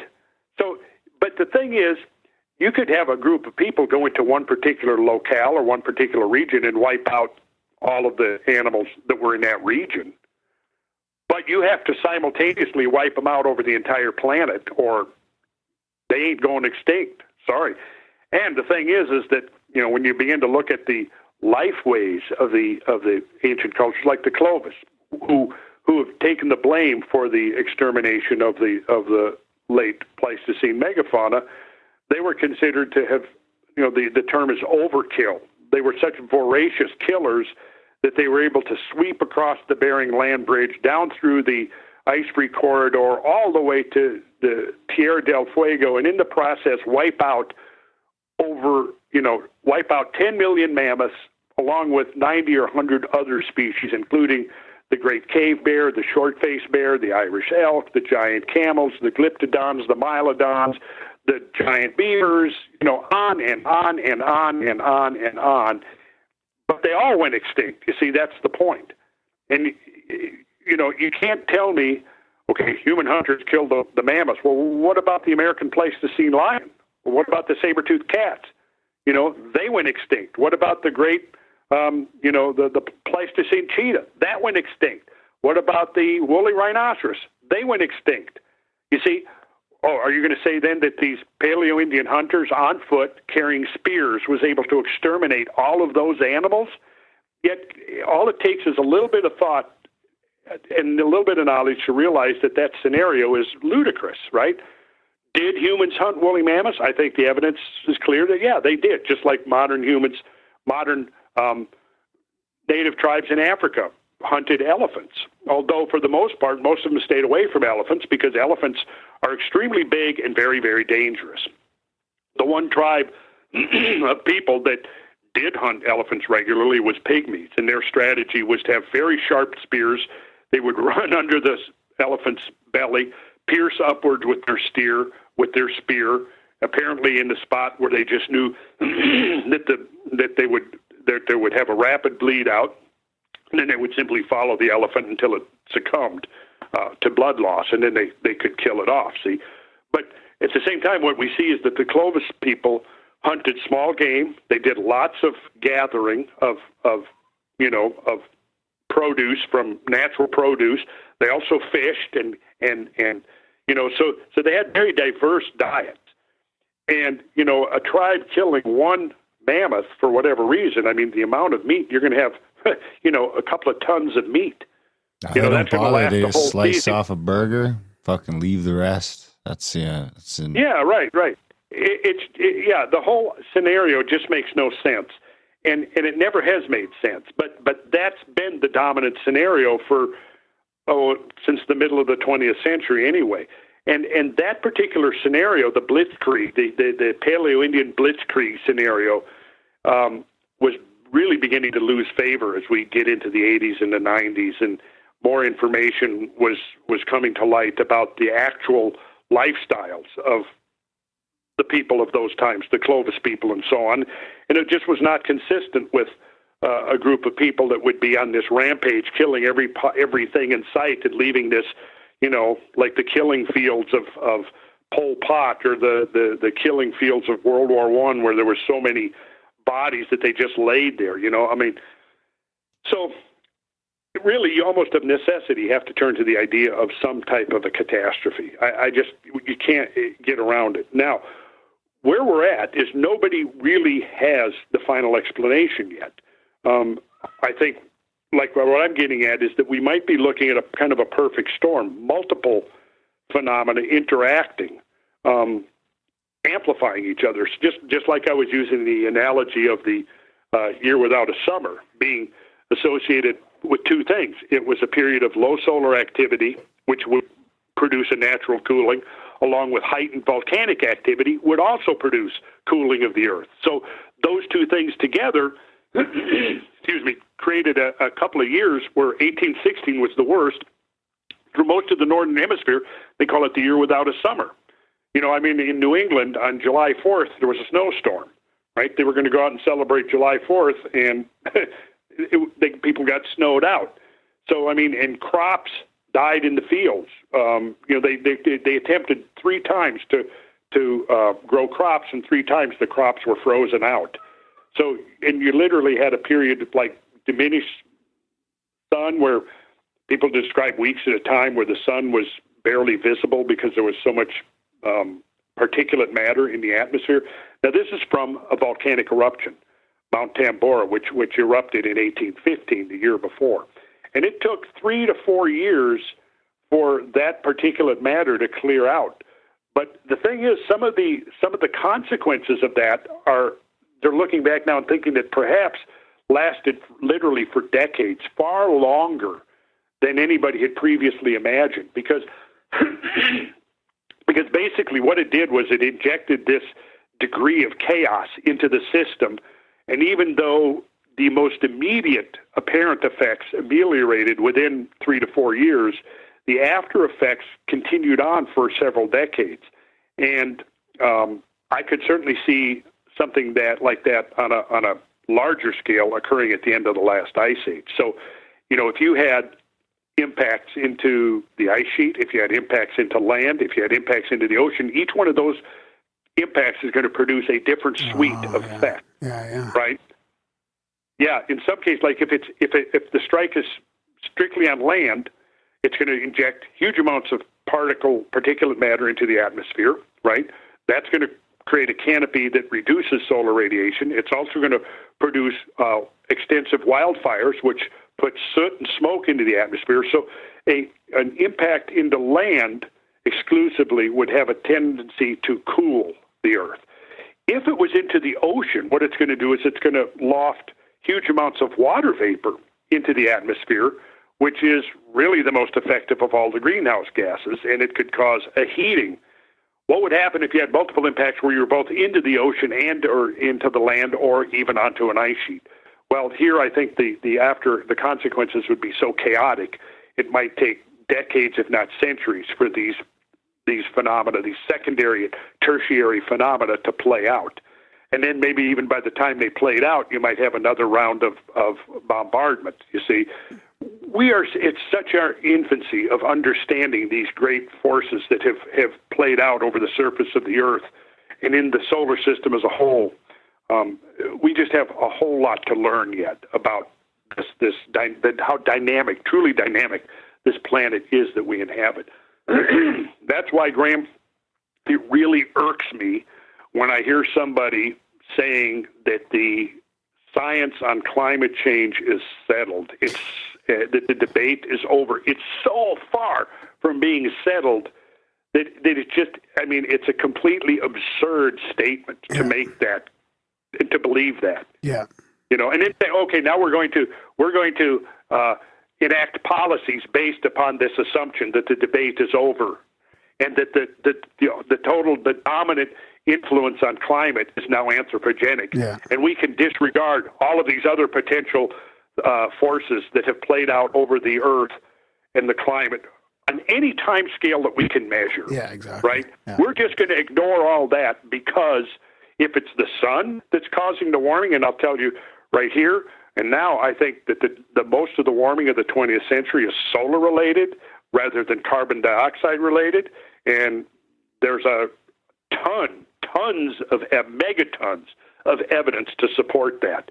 Interestingly, that evidence gets ignored. Yeah. The IPCC chooses to discount the sun. They say, well, it's the solar constant. So based on the solar constant, we can disregard the sun, right? No, I'm sorry. Every bit of evidence is now pointing to the fact that the sun is a much more variable star than anybody had imagined 30 or 40 or 50 years ago.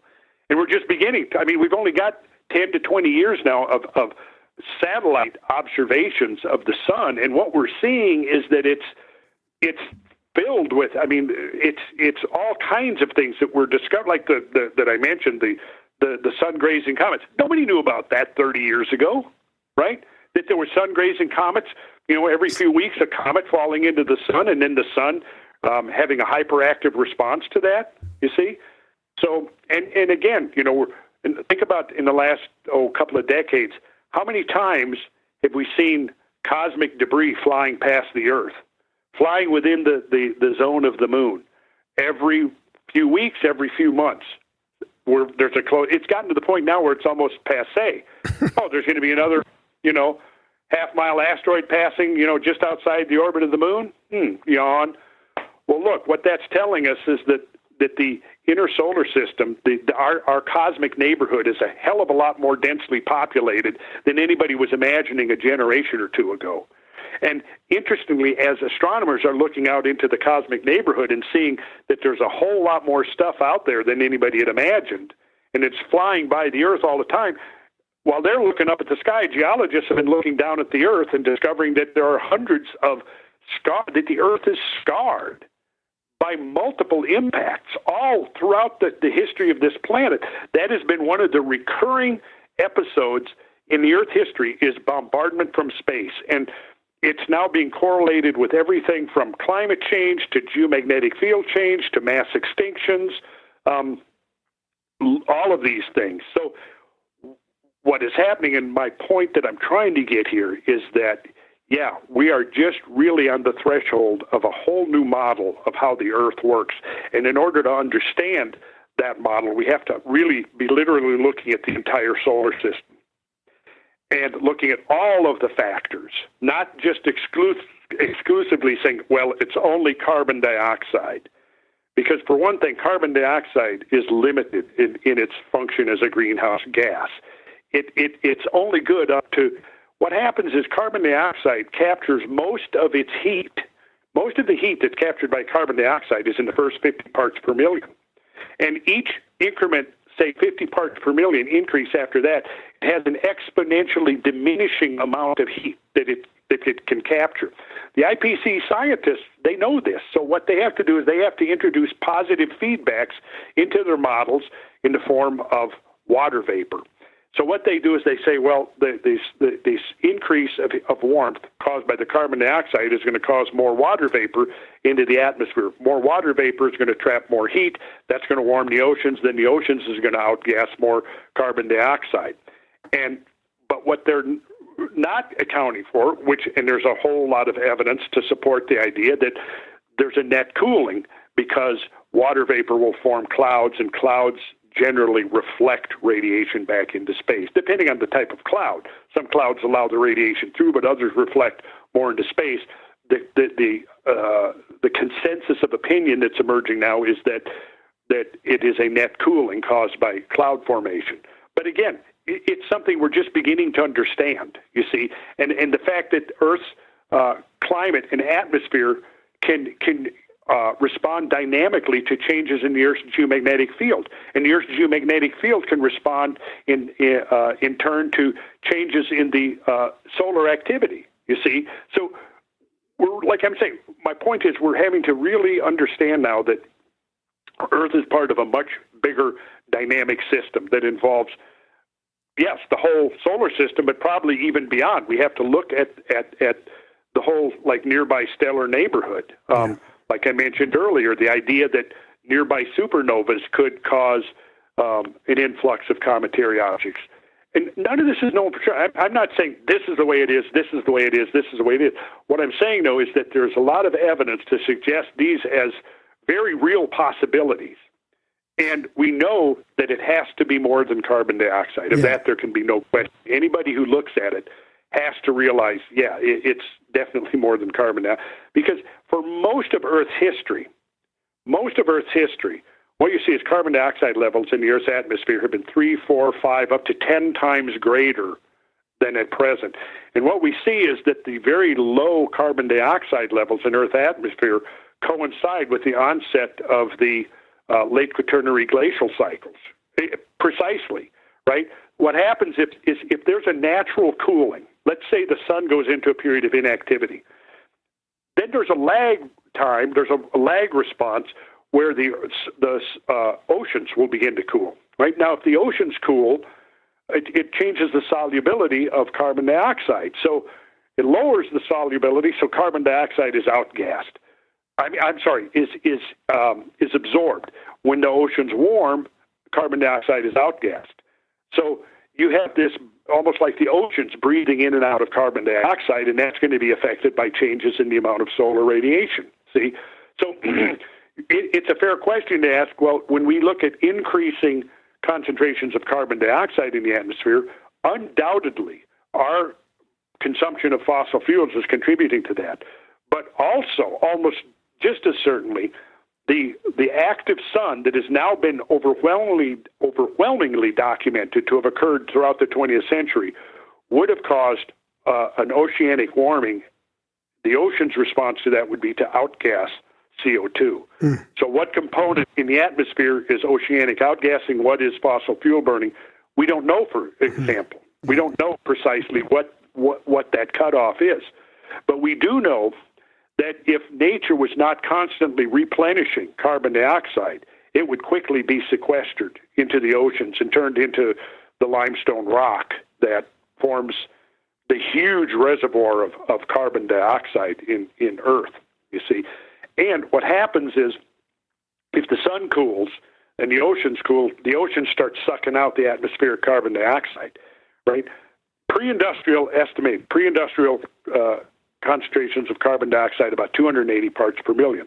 Present concentrations about 400 parts per million.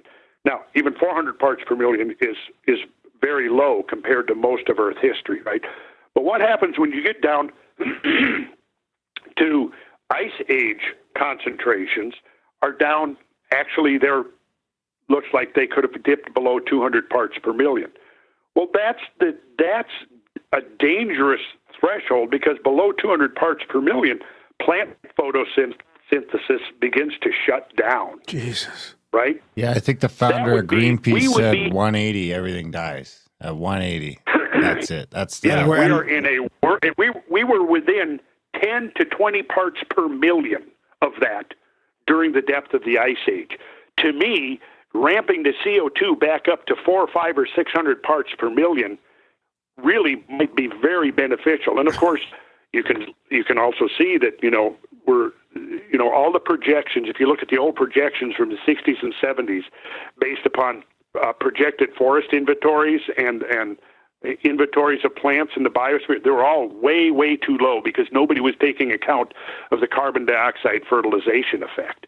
And so now we've got evidence that the Earth is literally greening, and that is being driven by the fact that the carbon dioxide concentrations in the atmosphere have gone up and stimulated plant growth worldwide. It's for the same reason that commercial greenhouse growers will pump up the carbon dioxide to 1,000 to 1,200 parts per million, because plants love it. Plants flourish under increased carbon dioxide, and they wilt and wither under diminished carbon dioxide. So, I think my opinion is that, we're looking at things like, and I'll go ahead and bring it up, because if we take this assumption that the science is settled, that debate is over, we know what's causing quote-unquote climate change, right? You take that to its logical extension, what you end up with is basically the Green New Deal. This fantasy that, the world is going to end in 12 years unless we have this radical transformation of the global economy and shut down the use of fossil fuels. We probably shouldn't get into talking about that tonight. Yeah, we could probably save that for May, when we've got like hours upon hours to just chat about all this stuff. I mean, it would be fantastic sitting at the cabin, the campfire, talking about the Green New Deal and how it's just a big sham. But I mean, I did have a conversation with a friend of mine the other day about the cometary thing, and I don't know where he got this from and how mainstream it is, but he acted like all of them have been spotted and are measured, like there's no risk. And I'm like, what? Yeah, we know where they all are. It's all good. Yeah. We got to figure it out. No, I don't know where he got that from. I don't. I can't. Yeah, okay. I thought so. Yeah, it's totally false, right? I mean, we don't know. I mean, we're just finding a lot of this stuff out now, right? Yeah. Well, you could say this. You could say, for example, if we're going to look into if we're going to try to get a census of, say, 2-mile asteroids that could potentially collide with the Earth in the next 100 years, say. Yeah. Yeah, we've got a pretty good idea that, we've got those all counted. But the problem is that imagine that you've got a cluster of 10 or 100 Tunguska-sized objects. What was that again? Well, okay, so like the Tunguska object of 1908, it was about 150 feet in diameter. Oh, we have no idea how much of that stuff is out there. Now imagine not just a single Tunguska, but in the neocatastrophist models, you may have a bombardment episode where you have anywhere from a few dozen to a few hundred Tunguska-type encounters, right? Grams. Now, that's really, the danger from the big things, like, say, something equivalent to what took out the dinosaurs, for our immediate future is minuscule. And if there was a 6-mile diameter asteroid orbiting the sun out there, making a solar Jovian orbit, we would know it. Yeah, absolutely we would. You get down to below 1,000 feet, say anywhere between 100 and 1,000 feet. Yeah, there could be all kinds of stuff out there. We have no idea. And in fact, it could be that there are kilometer-sized objects still in the torrid stream that we haven't discovered yet. Yeah. That's a good point. So, I don't know what your friend was referring to. No, that's a good point, though. I mean, it is a good way to separate it. They're still very destructive at a mile or less in diameter. Yeah. I hadn't considered those those meteor showers. Go ahead, Randall. Tunguska object. What's that? Go ahead. Well, I was going to say the Tunguska object, when it exploded. It was an atmospheric explosion about 5 miles up from the surface of the Earth, right? It exploded with a force about equal to 15 million tons of TNT, which is about the same size as the biggest hydrogen bombs in the American arsenal at the height of the Cold War back in the 60s and early 70s, right? 15 megatons. The biggest Tsar Bomba, which was the largest Soviet hydrogen bomb ever tested, that came out at about 55 megatons, right? But basically, a hydrogen bomb of 15 megatons would annihilate any metropolitan area on Earth, right?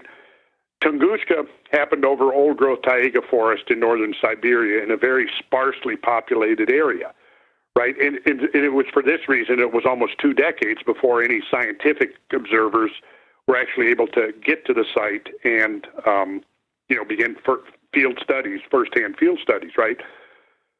Imagine if you had a Tunguska today that happened over the east coast of the United States, over the west coast of the United States, or over the Great Lakes region. You would have literally millions of casualties, right, just from that one. Now, in the models of the British neocatastrophist, you might have bombardment episodes where you would have multiple Tunguska-like objects at one time, you see. Now imagine, then what we're talking about could almost be likened to a thermonuclear war, minus the radiation, of course. But so to say that, we've mapped everything and we know, and no, that's just not the case. He must have some other agenda that he was... Well, or he might have just been he might have been hearing a talking point about larger ones, that we've identified all the large ones. So your point is still very valid. Yeah. So do you think if he's talking about things like the Cretaceous Tertiary event that left the big crater in the Yucatan and largely contributed to the extinction of the dinosaurs, yes, then I would agree with him. Yeah. Okay. So can we look at all those meteor showers as being like the remnants of catastrophe? Because the next time I watch the torrid, I'll probably be thinking a little different. And can you watch all the meteor showers and think, hey, is like one of those the remnants of the dinosaur killer? And No. Something from 65 million years ago, we wouldn't find any trace of that left. They would have been long ago swept up by the sun or the planets, or just disintegrated into dust. The things that we're looking at are probably all going to be from a few thousand years to a few tens of thousands of years ago. They wouldn't be that old. I'm not sure what the torrid meteor shower is actually considered to be one of the oldest, simply because it's a very diffuse meteor stream. The Geminids, Earth will cross the Geminids in a couple of days. A day, it's crossed the peak of the stream. The torrids take 10 to 12 days to fully cross. The stream has had more time to become diffused, which is a function of how many times it's orbited the sun. So the torrid stream is most likely one of the older meteor streams, and it's estimated to have been produced by a comet that would have come in, like I said, 20 to 30,000 years ago. And I might add there that maybe it's very possible that what's called the late Wisconsin phase of the Great Ice Age, which was preceded by a 10,000-year period of considerably warmer climate that interrupted the longer ice age of 100,000 years, that came to a sudden end around 26,000 years ago, with sudden cooling and re-expansion of the North American glaciers and the Northern European glaciers. I think it highly possible that may have been a function of the influx of cosmic material associated with the progenitor comet, because the comet comes, let's say if the comet comes into the inner solar system roughly 26 or 27,000 years ago and begins to discharge large amounts of cosmic dust. And then the Earth is regularly sweeping through that dust as it orbits the sun. You could have a protracted period of global cooling. And that's kind of exactly what we did see around 25 to 26,000 years ago. Interesting.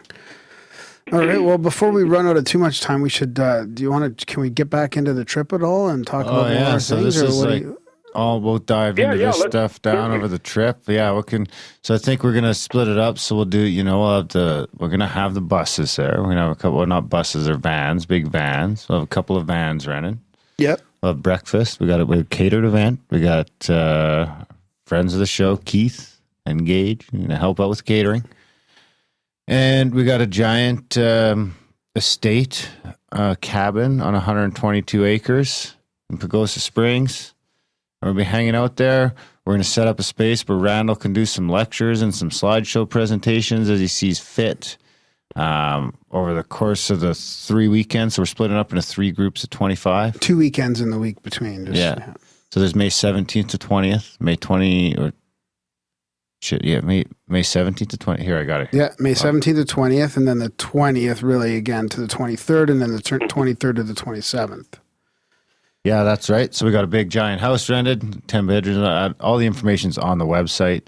So anyway, basically, Graham and I will be down there in one of those bedrooms, and Randall Carlson will be there in a room, and we're going to be doing some presentations and some field trips to Mesa Verde and Chimney Rock and who knows where else. We're finalizing the itinerary here over the next couple of days, and we'll post all that. We'll do some good eating. We may take a historic train ride. We may go soak in the sacred springs. I'm going to, I'm a percussionist from way back, so I'm going to be bringing some percussion instruments, and we can have maybe a couple of late night around the bonfire wild drumming sessions, just to raise the spirits of the dead. Absolutely. I might just eat a bunch of edibles and wander off. Man, actually, for people that are coming, if they have instruments, I'll be bringing a singing bowl probably because I want to go out and do some sky watching and look for some UFOs and stuff out there. Maybe take a couple groups out for a little CE5 action. Maybe a guitar out there. And then we're close to like other stuff, like the Four Corners is only 2 hours away. Well, I think actually I think Graham Hancock's doing an event not too far, only like a 6-hour drive away on the 16th, right before we kick that off. So if anyone wants to try, I think it's in Sedona, which is a little ways away. But I mean, if someone's flying into the area from a little ways away and they want to sneak in some Graham Hancock before going to hang out with Randall Carlson for a couple days, I mean, that might be a good reason to go to that first weekend, the 17th to 20th, because you could turn that into a Graham Hancock drive for a day, hang out with Randall Carlson and Gramerica for a couple days. Graham will probably call some UFOs over. That's the plan. I mean, it's a ways away from Sedona's a ways away from Pagosa Springs for sure, but I'm sure it would be a nice drive there. Wonderful drive. Yeah. And then Dulcie's close by too. I should mention. Well, go ahead. If no, you're about to say something that I will mention. No, okay. Well, I was just thinking Dulcie's also close by, which is probably an interesting place in the San Luis Valley. So there's a lot of interesting things to do around there. Yeah, there's no shortage of interesting sites, geological, archaeological. I don't know about any paleontological sites that would be within easy access of there. But yeah, we would certainly have enough. What I was going to say is I am reading the pre-publication. Graham Hancock sent me his book that's coming out in America in April. That's why he's going to be down in Sedona during that time. He's doing his book tour. But his book, America Before, I'm reading it right now. Man, it's an intense read. And some of the stuff that he has uncovered and putting in there is really phenomenal. So yeah, that book will be coming out in April. So I'm about not quite halfway into it. It's, Graham writes these massive tomes. This one has, 578 pages, extensively footnoted and referenced. But yeah, I won't get into the details of what he's getting into so far, but it's very important stuff. and it's definitely paradigm changing. Nice. And we'll be talking about that. Stuff. Yeah, we'll definitely be talking about that, because by that time, the book will have become available, and maybe there will be people there who've actually read it and brought it. But yeah, highly recommended. Yes, it's definitely, it builds upon his earlier work. It confirms what I've been doing, the idea of periodic catastrophes and the rise and fall of civilizations and the unknown story of what transpired in both North and South America in prehistoric times. And it is really phenomenal, I got to say. What's being revealed with LIDAR to have occurred in the Amazonian jungles, for example, is almost like something out of science fiction, but it's totally real. That's awesome. Yeah, I can't wait for that. It's going to be a great trip. Like I say, it'll be intimate, it'll be interactive. We'll be able to speculate a little bit off the record, and it's going to be a fun time. Yeah. People are going to be sorry they missed it if they missed this one. I'm telling you, it's going to be great. We got some people in the chats asking about the moon. Maybe we'll save the moon for the trip. Oh, We'll be able to talk about the moon and all that great stuff. I'm telling you, May 17th, 20th, there's those three things. Check out badcomet.com and get on board. We've had a couple of these meetups for the last couple of years where we just meet a bunch of friends of the show and we chat for a weekend. And I mean, it's fantastic just chatting and with like-minded people, and it's really, that's part of the whole attraction for me to this whole thing. It's just that is a big part. Yeah. Yes, and I think that's going to be one of the really valuable things that come out of this is there's a whole tribe of us people that are very interested in these bigger questions and doing the research and sharing our knowledge and connecting with people that are really awakened to these possibilities and what it might mean for our own future by reconnecting with our past. But what I'm getting at is the networking that can transpire in events like this is extremely valuable. Yeah.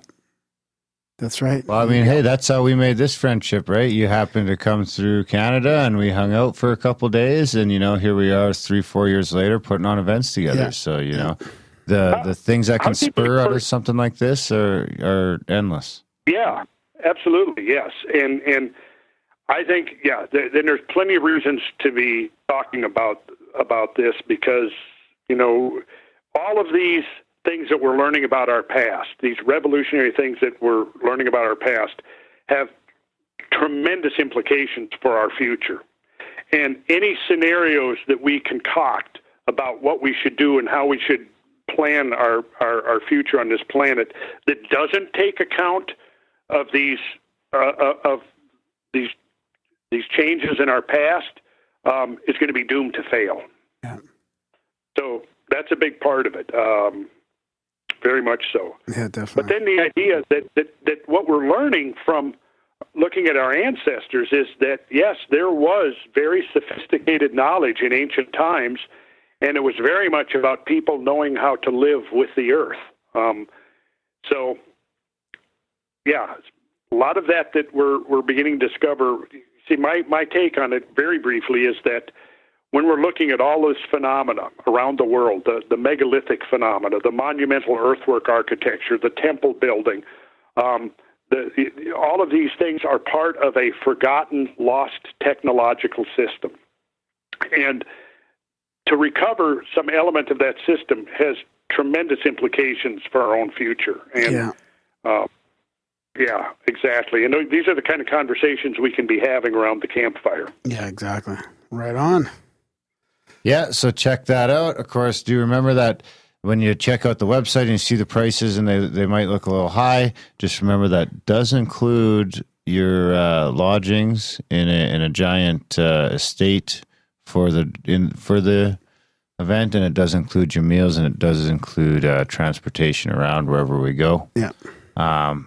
So yeah, and that transportation does include, if you're at the Durango airport, we'll get you.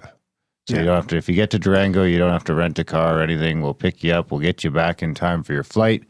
You're only on your own for supper. And the only reason we did that is because too many stuff's going to pop up. You guys are we noticed in the past that you need some time for everyone to split up. People and take do their off in own little thing. groups Yep. and stuff like that too. And yeah, that's totally cool.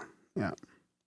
Right. And then the other thing I want to mention is if people aren't familiar with the depth of your work and your knowledge and your presentations and your lectures and all that, I mean, they can check out Sacred Geometry International as well. I mean, you talk about sacred geometry and heavy metals and some esoteric stuff and the cathedral building. And I mean, and the Grail. I mean, the amount of fascinating topics you cover is just mind blowing. So people can easily get more information from your website as well. Well, yeah, I was just going to say I wanted to give a shout out to Cameron Wiltshire at Sacred Geometry International for all the work he's been doing, and a lot of great information over on that website. And then also to Brad Young on Geocosmic Rex and all the great work that he's been doing. Between those two websites, people should be able to get a good, generous dose of all the things that I've been doing, plus a lot of other people that are doing this kind of work. Yeah. Excellent. Absolutely. Yeah. Shout out to the Sacred Geometry people that are over here tonight. So, big podcast day. We have Alex Jones and Joe Rogan and Randall Carlson and Grimerica again. I think this is your 7th appearance. So, we might hit the double digits here before 2020. I like it. Yeah. And you know what? I may end up going back on Joe's show before the May event. Oh, I actually reached out in the aftermath of that discovery of the subglacial crater up in Greenland a few months ago, just before Christmas. The 11-mile one, yep. Yeah. He reached out and wanted to know if I was ready to come back out and discuss that. And at the time, I was undergoing a series of major oral surgeries and couldn't talk too well. So I said, well, I need to finish up these surgeries. This was a whole process that took almost about 8 months to complete. So it's done now, but I had my last appointment actually last week. So everything is checking out. Everything's healed up good. But yeah, when he reached out to me, I had my mouth wired up, so I wasn't a good state for me to go out there. So it could be that I'm pretty sure Graham Hancock's going to be back on his show when he comes to town. For the new book, yeah, so for it sure. Could be. Yeah. It could be that I get back on there, and if I do, I'll certainly plug the retreat. Awesome. That'd be good. Absolutely. Yeah. And send all those Roganites over to the back catalog to mine out our Randall Carlson nuggets. Yeah. I'll put a playlist together for them. Yeah. Okay. Introduction to one Randall of these Carlson. days, I'm going to get Joe out in the field because, I just knowing Joe, he needs to get out in the field and spend a week seeing this stuff for himself. Yeah. That sounds really fun. We'll start in Calgary. Yeah. We'll rent a bus and we'll do the tour. It'll be great. It's a great drive from here, man. You go down through. I'm gonna drive. I think I'm gonna drive. I'm gonna try to take a little bit extra time. I think and drive all the way down. Will you drive people? Check out Will you the pick site. people up along the way? Yeah, maybe. If there's people that can afford a ticket but they can't afford the airfare or something like that. Yeah, maybe we can carpool or something. So there you go. If you're between Calgary and Pagosa Springs, and you're like, I might be able to get the money together for a ticket, but I can't afford the plane ticket. Hey, maybe Ground pick you up. You just got to get your ass over the expressway.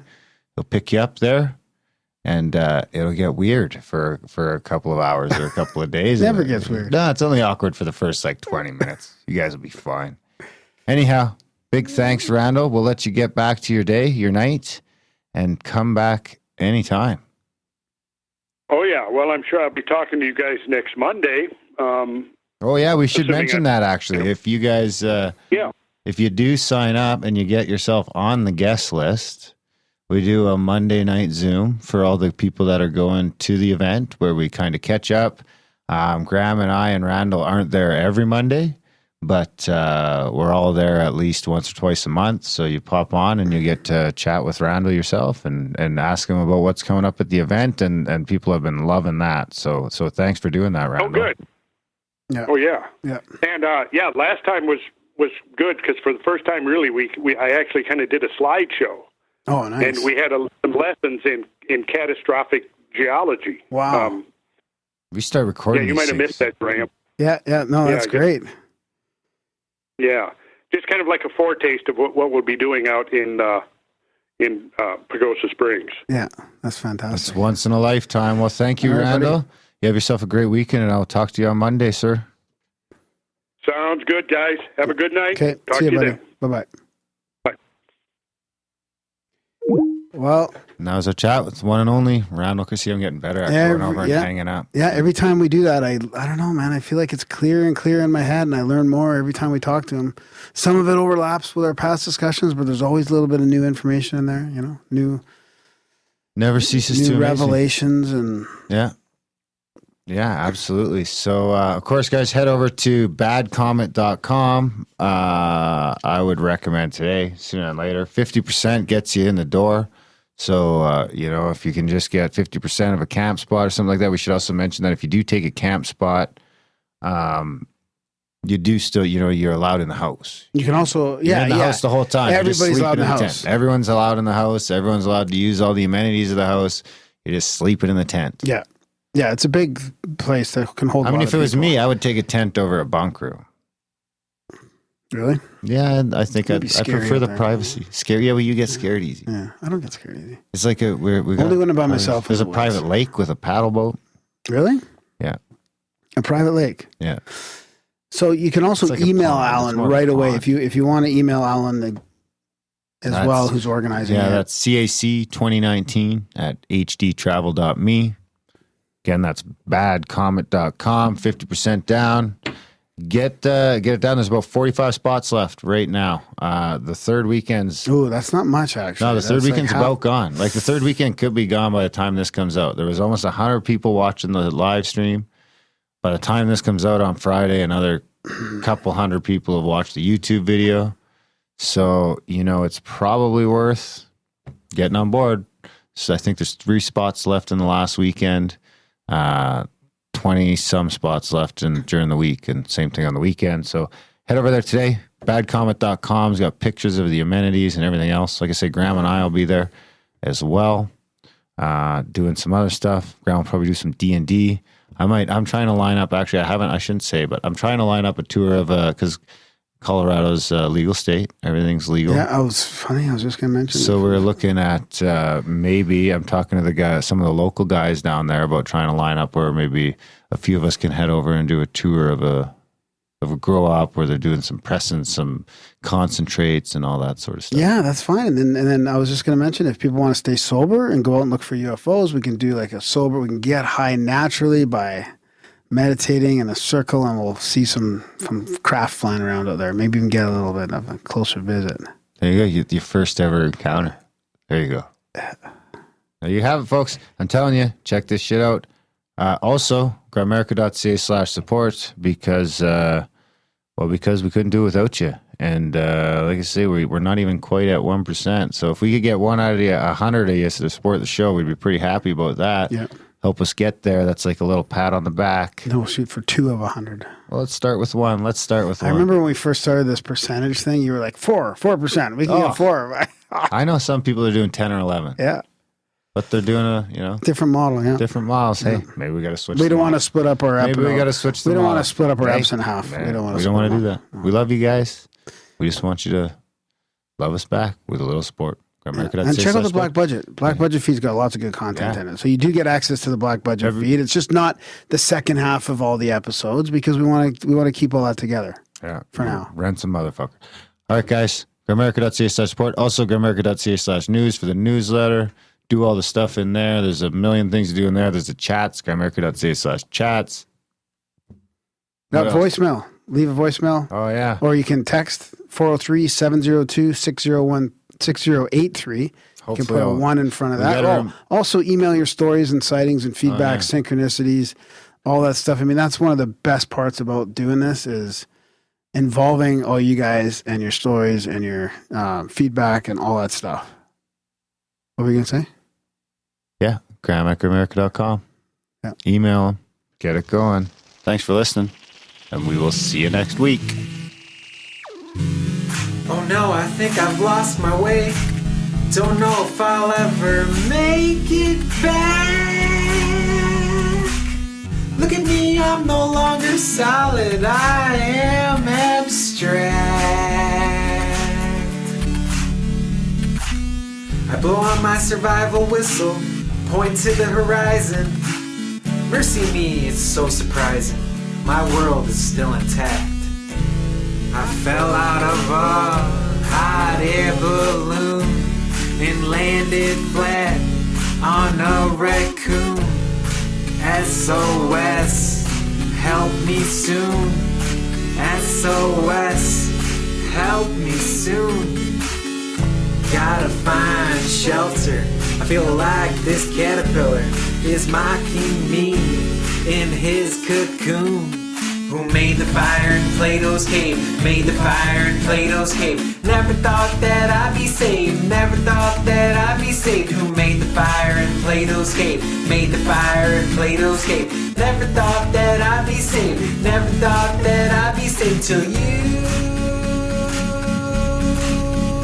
came along, freed me and loved me and shared with me the beauty of your world.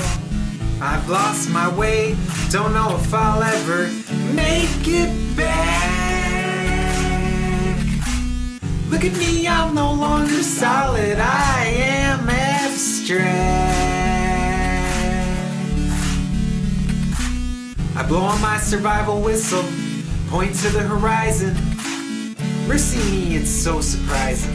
My world is still intact. Think I ate a poisonous mushroom.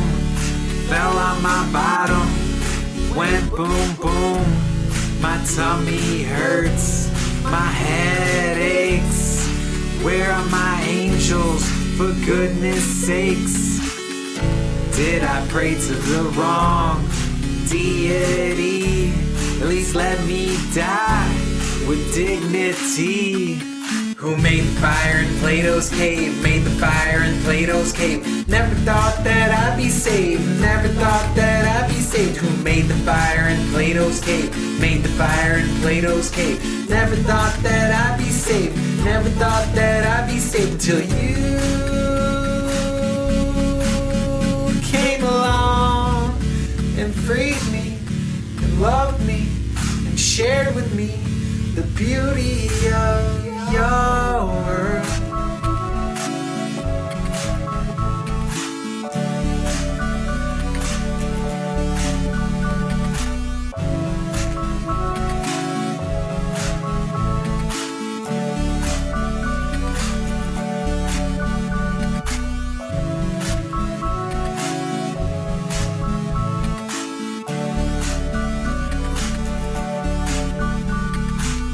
You are my first, my last, my everything. You are my first, my last, my everything. You are my first, my last, my everything. You are